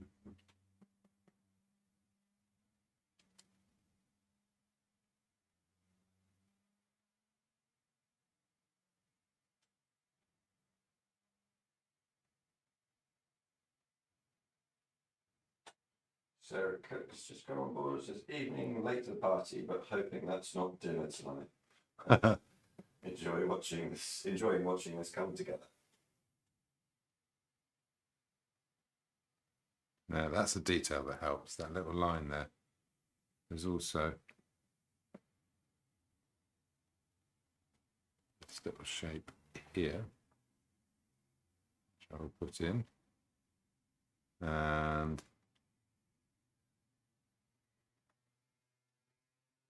what else? It's getting pretty close. Okay, well, I've got that blue. Let's make this brush here. And keeping it simple, not overdoing it. And I'll use this for a few bits.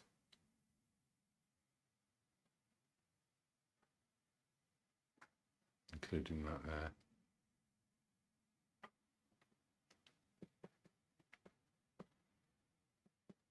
That browny colour. Some of that in here.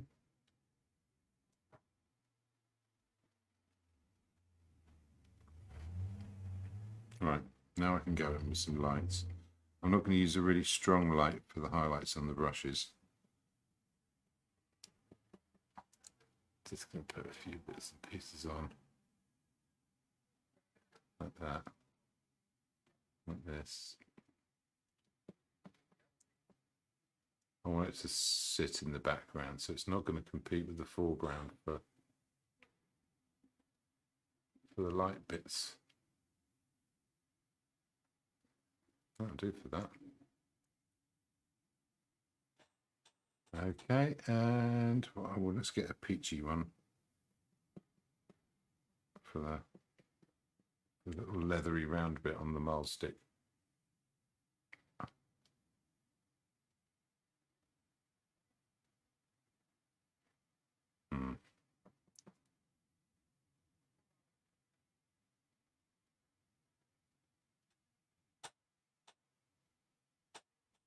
Yeah, suck that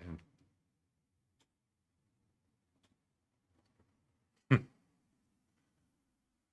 Okay, let's finish these brushes while I'm up here. Let me get some dark. Not too dark, just dark enough.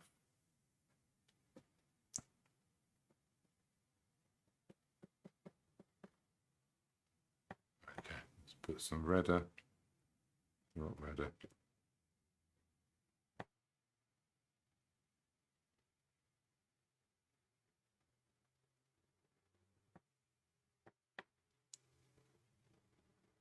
Same thing there.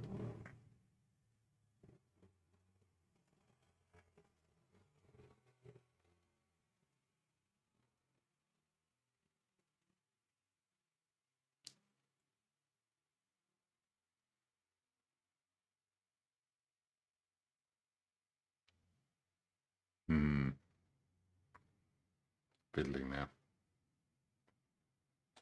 And then I'm going to need some of those oranges for the bristles.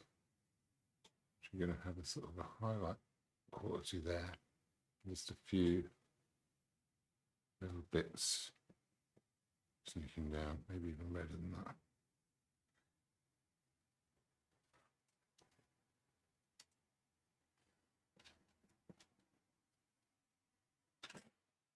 Over here, top of that.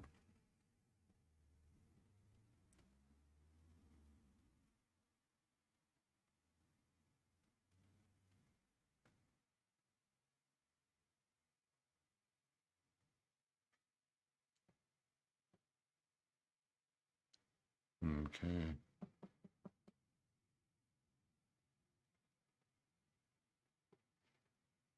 There you are. Looks like some brushes now. The bread is the battle. Okay, I'm going to clean that brush.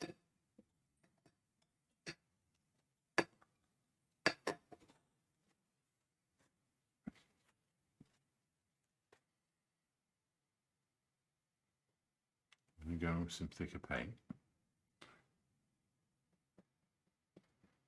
going to lighten it, and I'm going to add a little bit of yellow now. First time I've touched the cadmium yellow.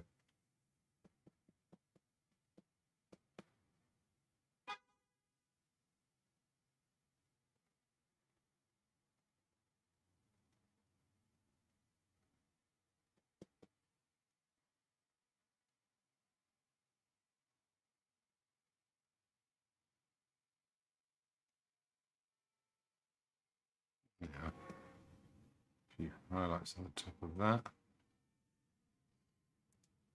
This might be one of those ones where I scratch it all out and start again, but is that getting too light now? I think it is. I'll just try a proper highlight and see what it does.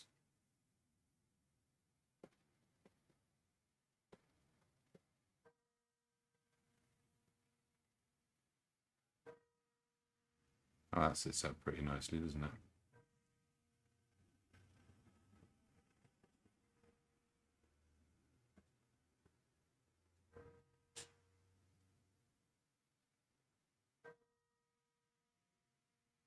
That's not enough though.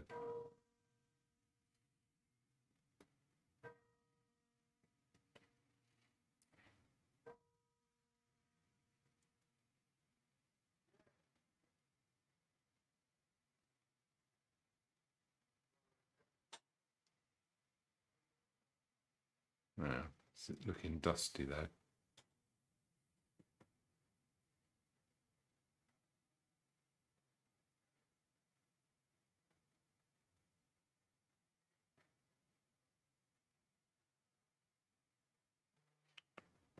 Oh, yeah.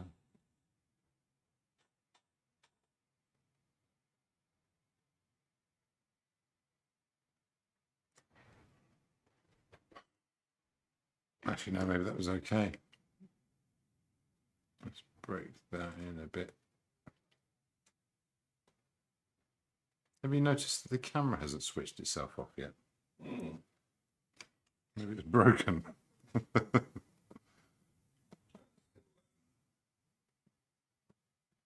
Still streaming, so. Hmm.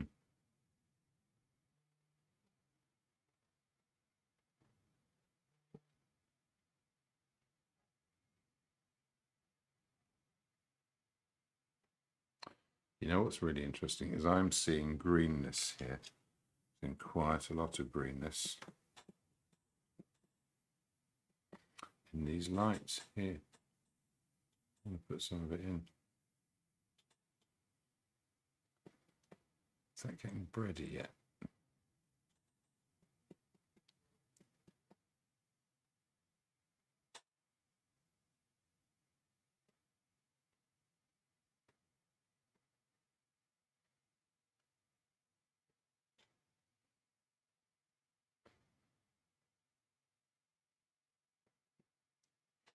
I think I might have to go in with the oranges again.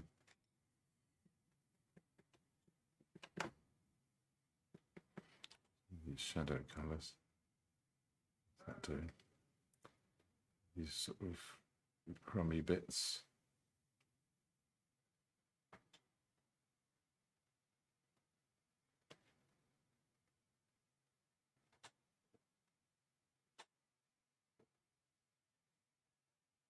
Oh, there you go. Oh, that's all right, isn't it? No, it's not. It's rubbish. Ah, I wish I could paint. It'd be amazing. Sort out. Yes.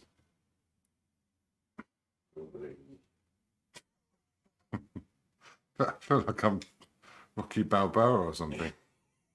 Yeah. I said maybe for the last bit of the stream, really just needs obviously royalty-free version of the Rocky theme tune music. I can sing it in the style. I can pretend a trumpet is playing it if you want. So much about that sentence, I don't know where to begin.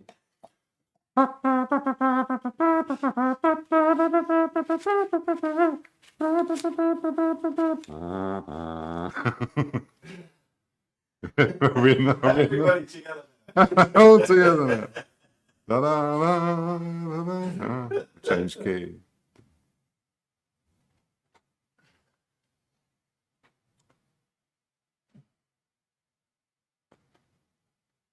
I hope the people are now singing that in their head.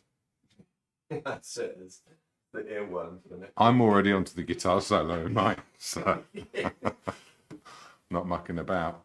Right. Okay, it's kind of down to one brush now. Put a bit more light into that mauvey blue, and I can put some of that on here. That's going to work nicely. That lid. A bit of that purpliness into it. That's good. Okay, now I can get another brush out and we can start with the whites. Carrying on from the one I was on, got this pinky one here. Now that.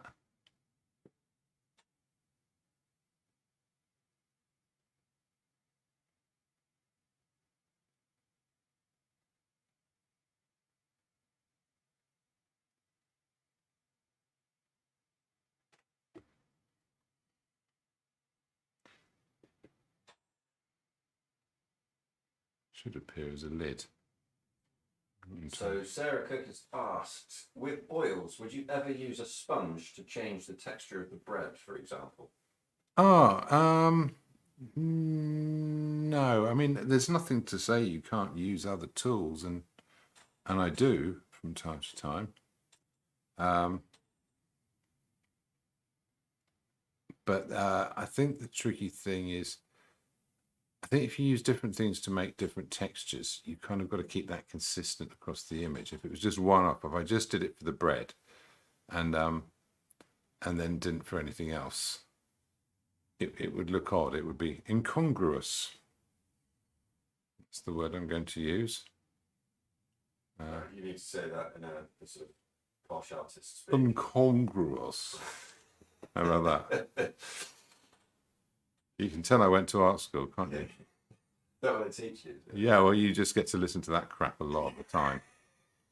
But it makes you immune to it, which is the good thing. You go, oh, it's someone doing that. Right, I can just ignore them. I thought that was a specific module. Yeah. Art speak. No, it runs all the way through. No, it was entertaining in its way.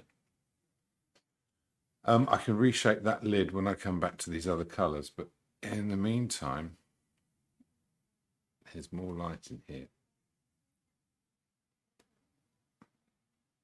But I feel like that's a crumply tube now.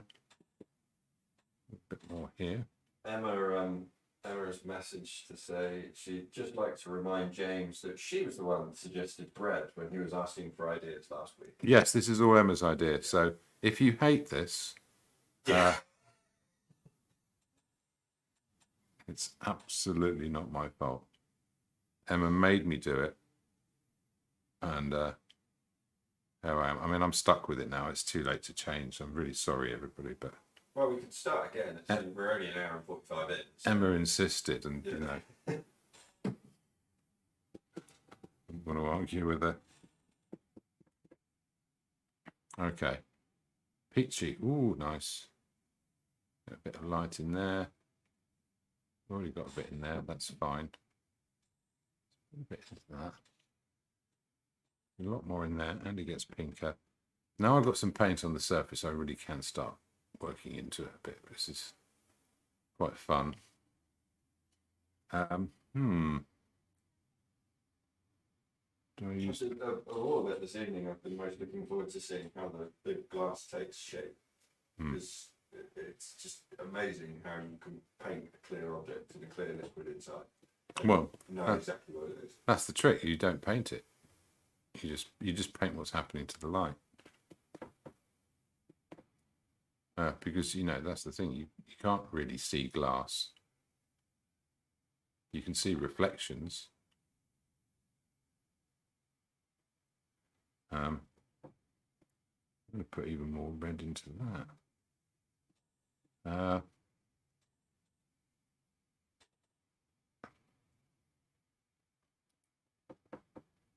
Yeah, and you can see light coming through it. That is key, how that breaks into this. going to stop with that. I could fiddle with it, but I'm not going to. I'm going to put a bit of colour down here. Oh, that green turns up there. That's quite fun. And let's get a few of these bits of ellipses.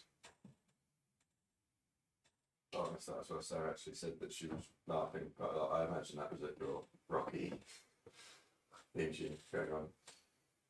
Yeah, well, I wasn't trying to be funny. I mean, that was a serious performance. Starving artists, donations greatly accepted. Exactly. I'm desperately trying to entertain. Yeah. Please like me. Oh, monkey. Yeah, there's a bit of that. Okay, I'm going back to my background colour now. But I mixed a whole load more of it, and everyone kind of missed me doing it. Well, I don't, probably didn't miss me doing it, but it's not very interesting. I wasn't really explaining what it was for. I am going to put that corner in there because it's important.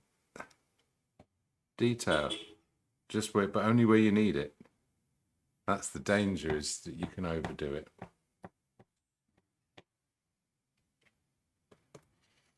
And here, it's going to be important. Because I've got that colour in the background, it should be quite forgiving to me not being absolutely spot on with every edge. I don't need to do every edge either. Also got some of these blacks in the background as well that are going to really help.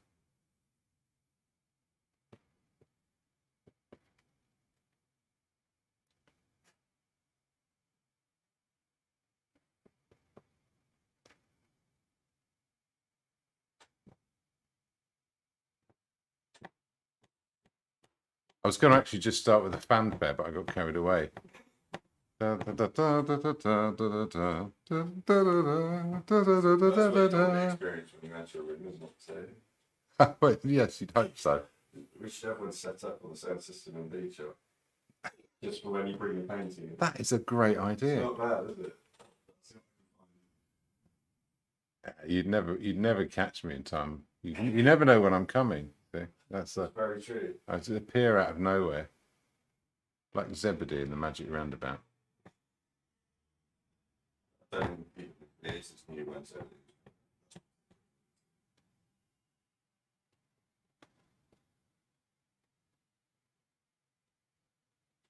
Keep that loose. Okay, now we're talking.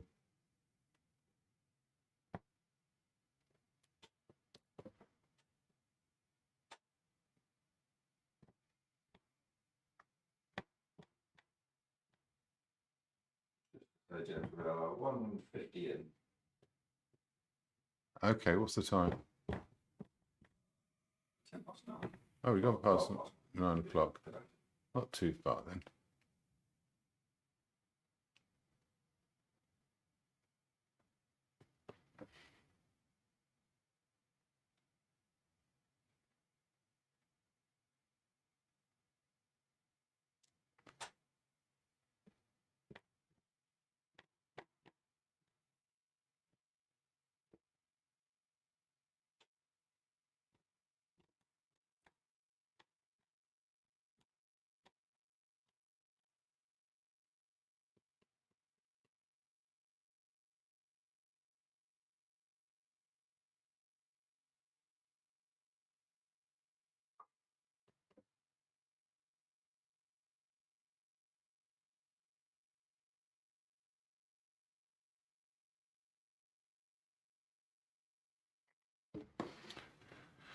I don't think I'm going to do the ring binding on the book. Paint's getting thinner now. It's not being applied as thickly because I want to be able to put another colour into it as I move across. Right, what else am I doing? Oh yeah, let me go back to this green. I'm going to put some of that down there.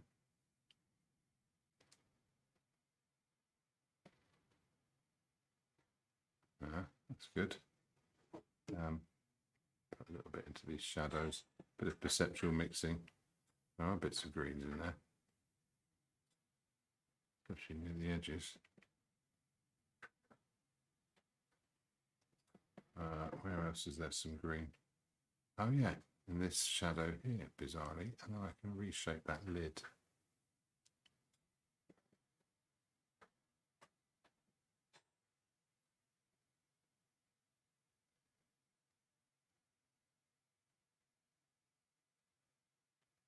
That works now. It's a good lid.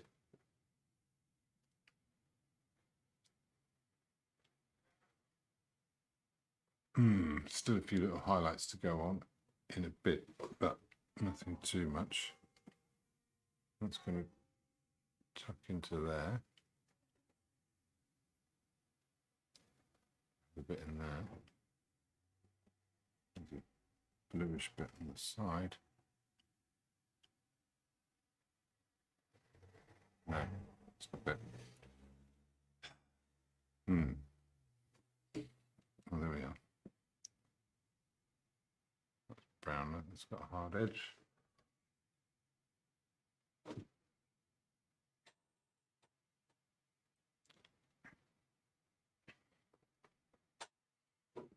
Right, I'll put that brown on.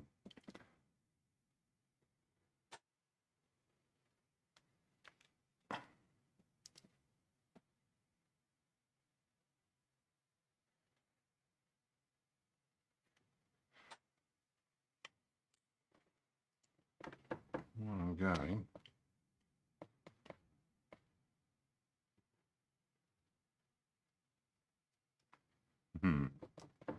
Let's keep that bold. Put a bit of the red in it.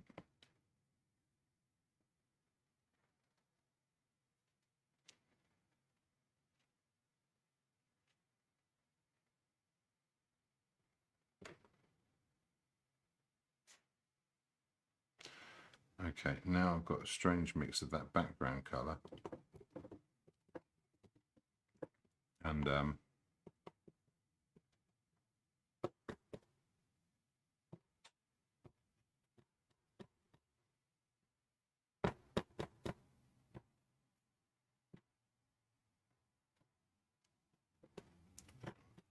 that a bit more broken. Pop that in there. There we go, that works.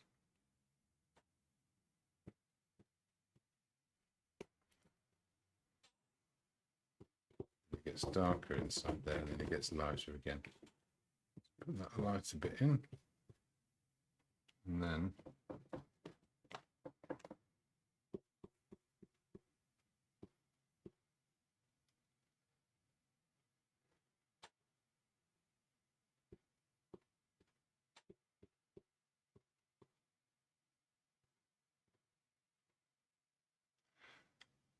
okay, I'm going to use this for the shadow colour as well.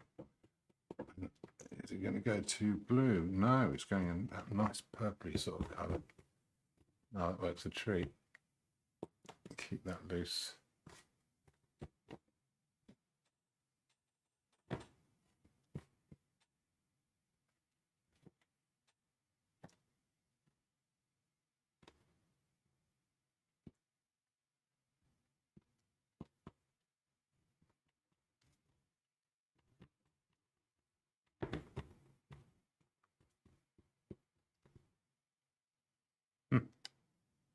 And what else? I'm going to need a bit more yellow as it wanders across.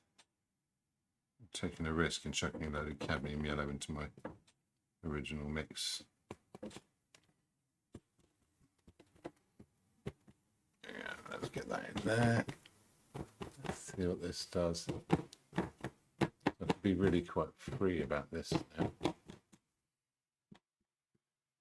It's quite nice the way that yellow wanders across.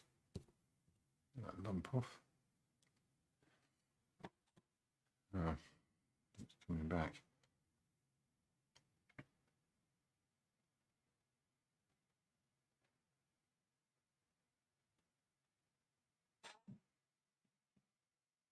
Now, here you are. This is where we need it, right here.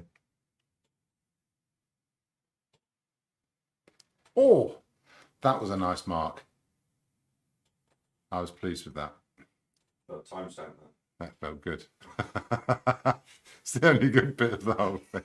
that. Just go back and watch that bit. Just put it on repeat. Yeah, make a time lapse of it, but where it takes 10 times longer rather than going through quicker. Just a slow motion version of it.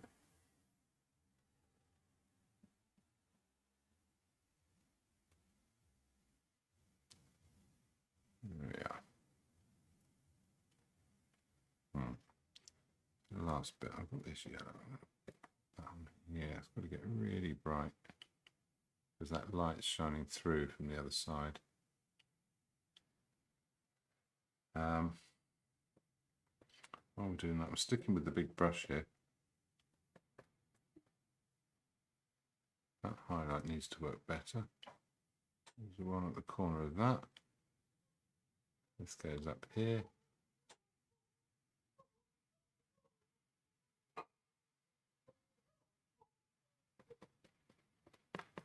Is that someone's actual voice?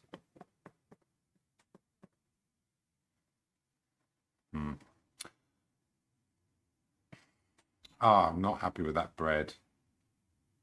That's rubbish.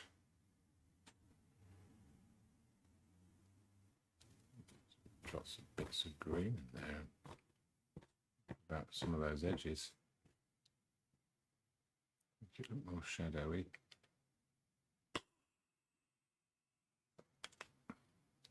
If it's not good enough, it's not good enough. There's no way around it. Ah, get off. That's fun, isn't it?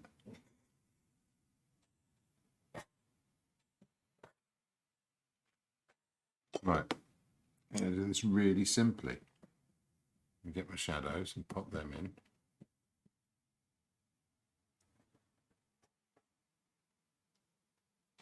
Okay, a few around here as well.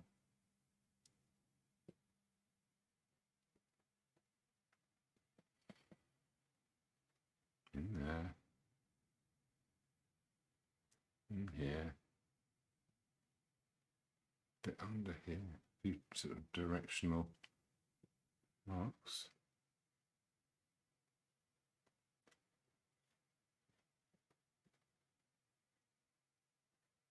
Okay, and then you put the light over the top. Can't remember where my light brush is. Give this a thorough drying. A bit of that shadow colour, a bit of this creamy light. I have to mix some more of that.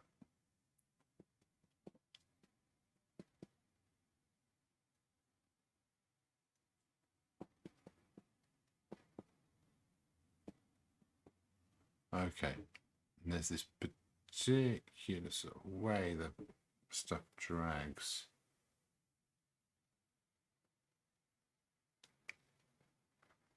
These particular shapes.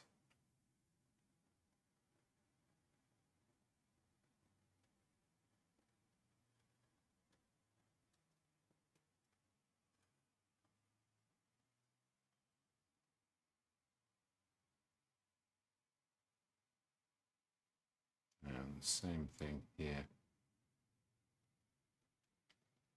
There's a way the crumbs break up.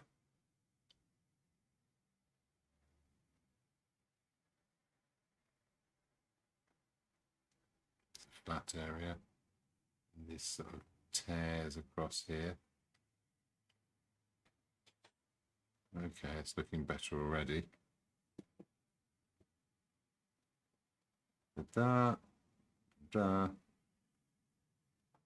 few bits in there. Okay, that's ready now.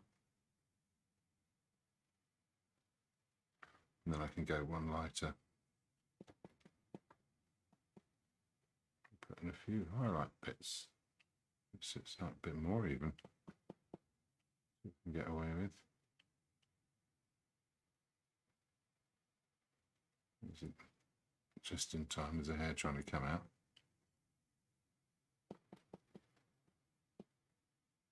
Just gone over 2 hours. Right. There was a couple of minutes whilst we were live, whilst we were still Well, I mean, the 2 hours thing is a guide thing. It's a miracle it comes out so close to 2 hours every time when I really don't. Oh yeah, but it's one of those things. If you gave yourself an hour, you'd do it in an hour. If you gave yourself 3 hours, you'd do it in 3 hours. No, I don't know. It would always take me 2. That's how long this process takes.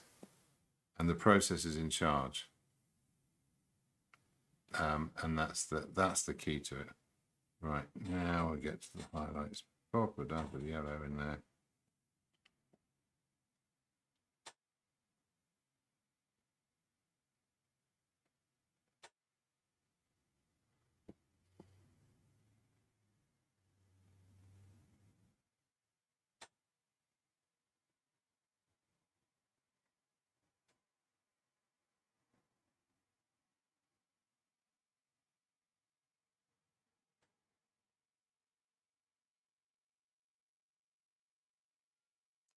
Bit more of that light on the top.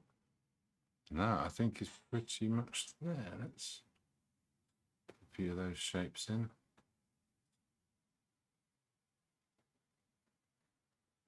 Does that look bready now? I think that's okay. Ah, no, I'm looking at it too hard. It's the shadows. The shadows are too deep now. It's okay, I can work them back. Let's get some of that CAD.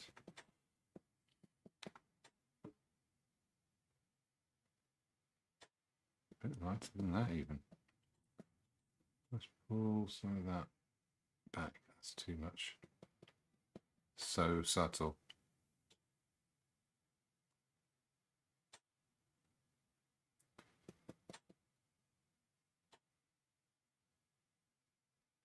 Oh, I muck about with this all day if I'm allowed.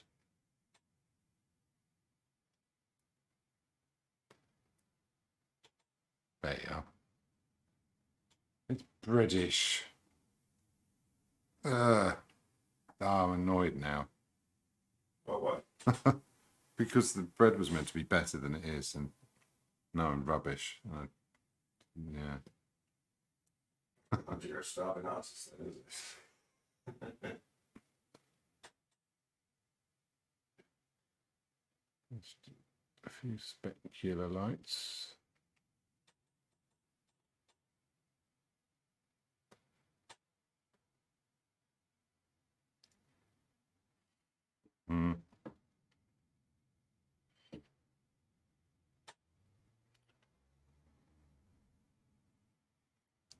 No.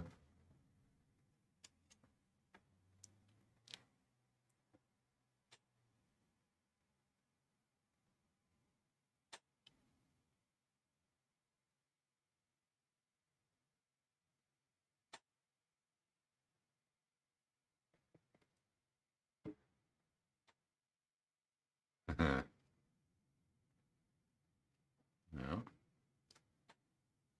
Flake white. And perfect accompaniment to some bread and a glass of water. Well, I'm probably going to fiddle with this for like 20 minutes later and just fix that bread in one go. But it's not going to happen now. But the monochrome, I'm quite happy with the monochrome quality of this. I'm wondering if there's a few darks I ought to get in just as finale. I'm covered in paint now. I was doing so well. It's a good job I'm not wearing my best studs anymore. Okay. There. You're appearing with the phone. Yeah, I'll keep that, and then I'll probably. Oh, thank you. You can play around with it when you tell me to change.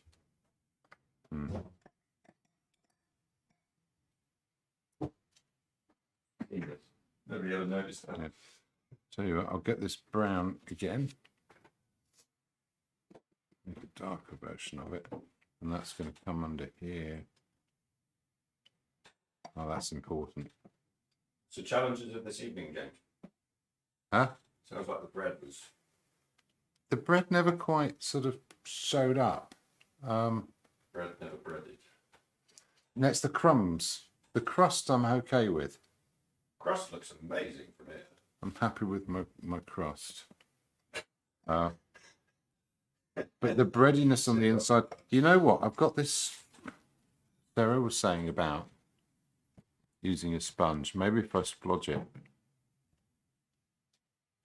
Oh, that's immediately better. There we go. Thank you, Sarah. Oh, Sarah, amazing. To the rescue. Perfect. Couldn't have done it without you. Bing bong. Only quarter past. Not too bad, is it? You realised you did the bing bong just as the Abbey went off. Yeah, I'll do it again. I'll actually join in with it. And I think let's do a pale version of this mauvey grey. Oh, you know, I never even did a foreground for that, but that's okay. I don't think it needs it.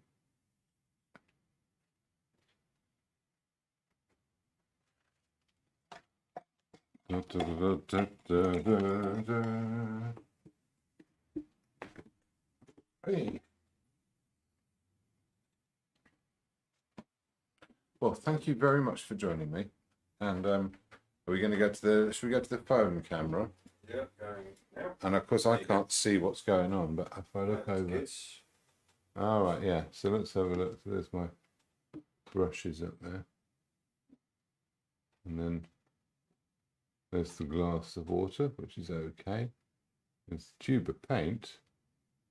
There's my. that's lovely. Sarah says it's been great to watch. Thanks, both. Oh, you're very welcome.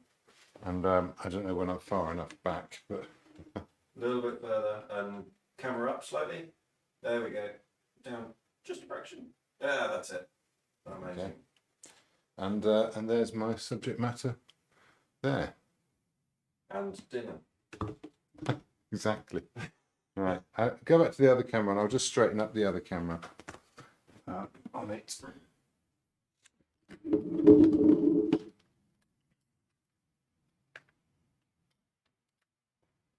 And,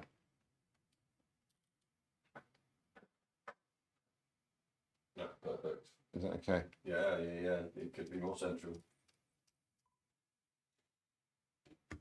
I don't know how it might come out a bit blue on the screen because I've got obviously got a white light on that. Right, yeah. It's losing a bit of contrast. If I move this. Oh, you know what? Let's turn that off as well. There you are. Does it need to focus again? Just a fraction. Yeah. That's better. There we go. So, starving artist in their garret, #1. Thank you very much for joining me, and thank you. Final reminder of Dorset Arts Week. Oh yeah, Dorset Art Weeks is on. So if you look out for, I might have put some of these signs up at the time comes. But yeah, I'm in the book. I'm #2, and you can also find it on the app. You can find the website, which is Dorset Art Weeks. Google it. It's fine. It's easy. And I'm open until Sunday. So do pop in, say hello, have a chat, and look forward to seeing you if you decide to pop in. At least buy a bloody postcard. That's a joke. That's from a previous one. I'm giving them away this time. A lot of the time because I want them to be out in the world. So come along. You might get a freebie. There you go. That's incentive, if anything. Thanks very much, everybody. Thanks. Good night.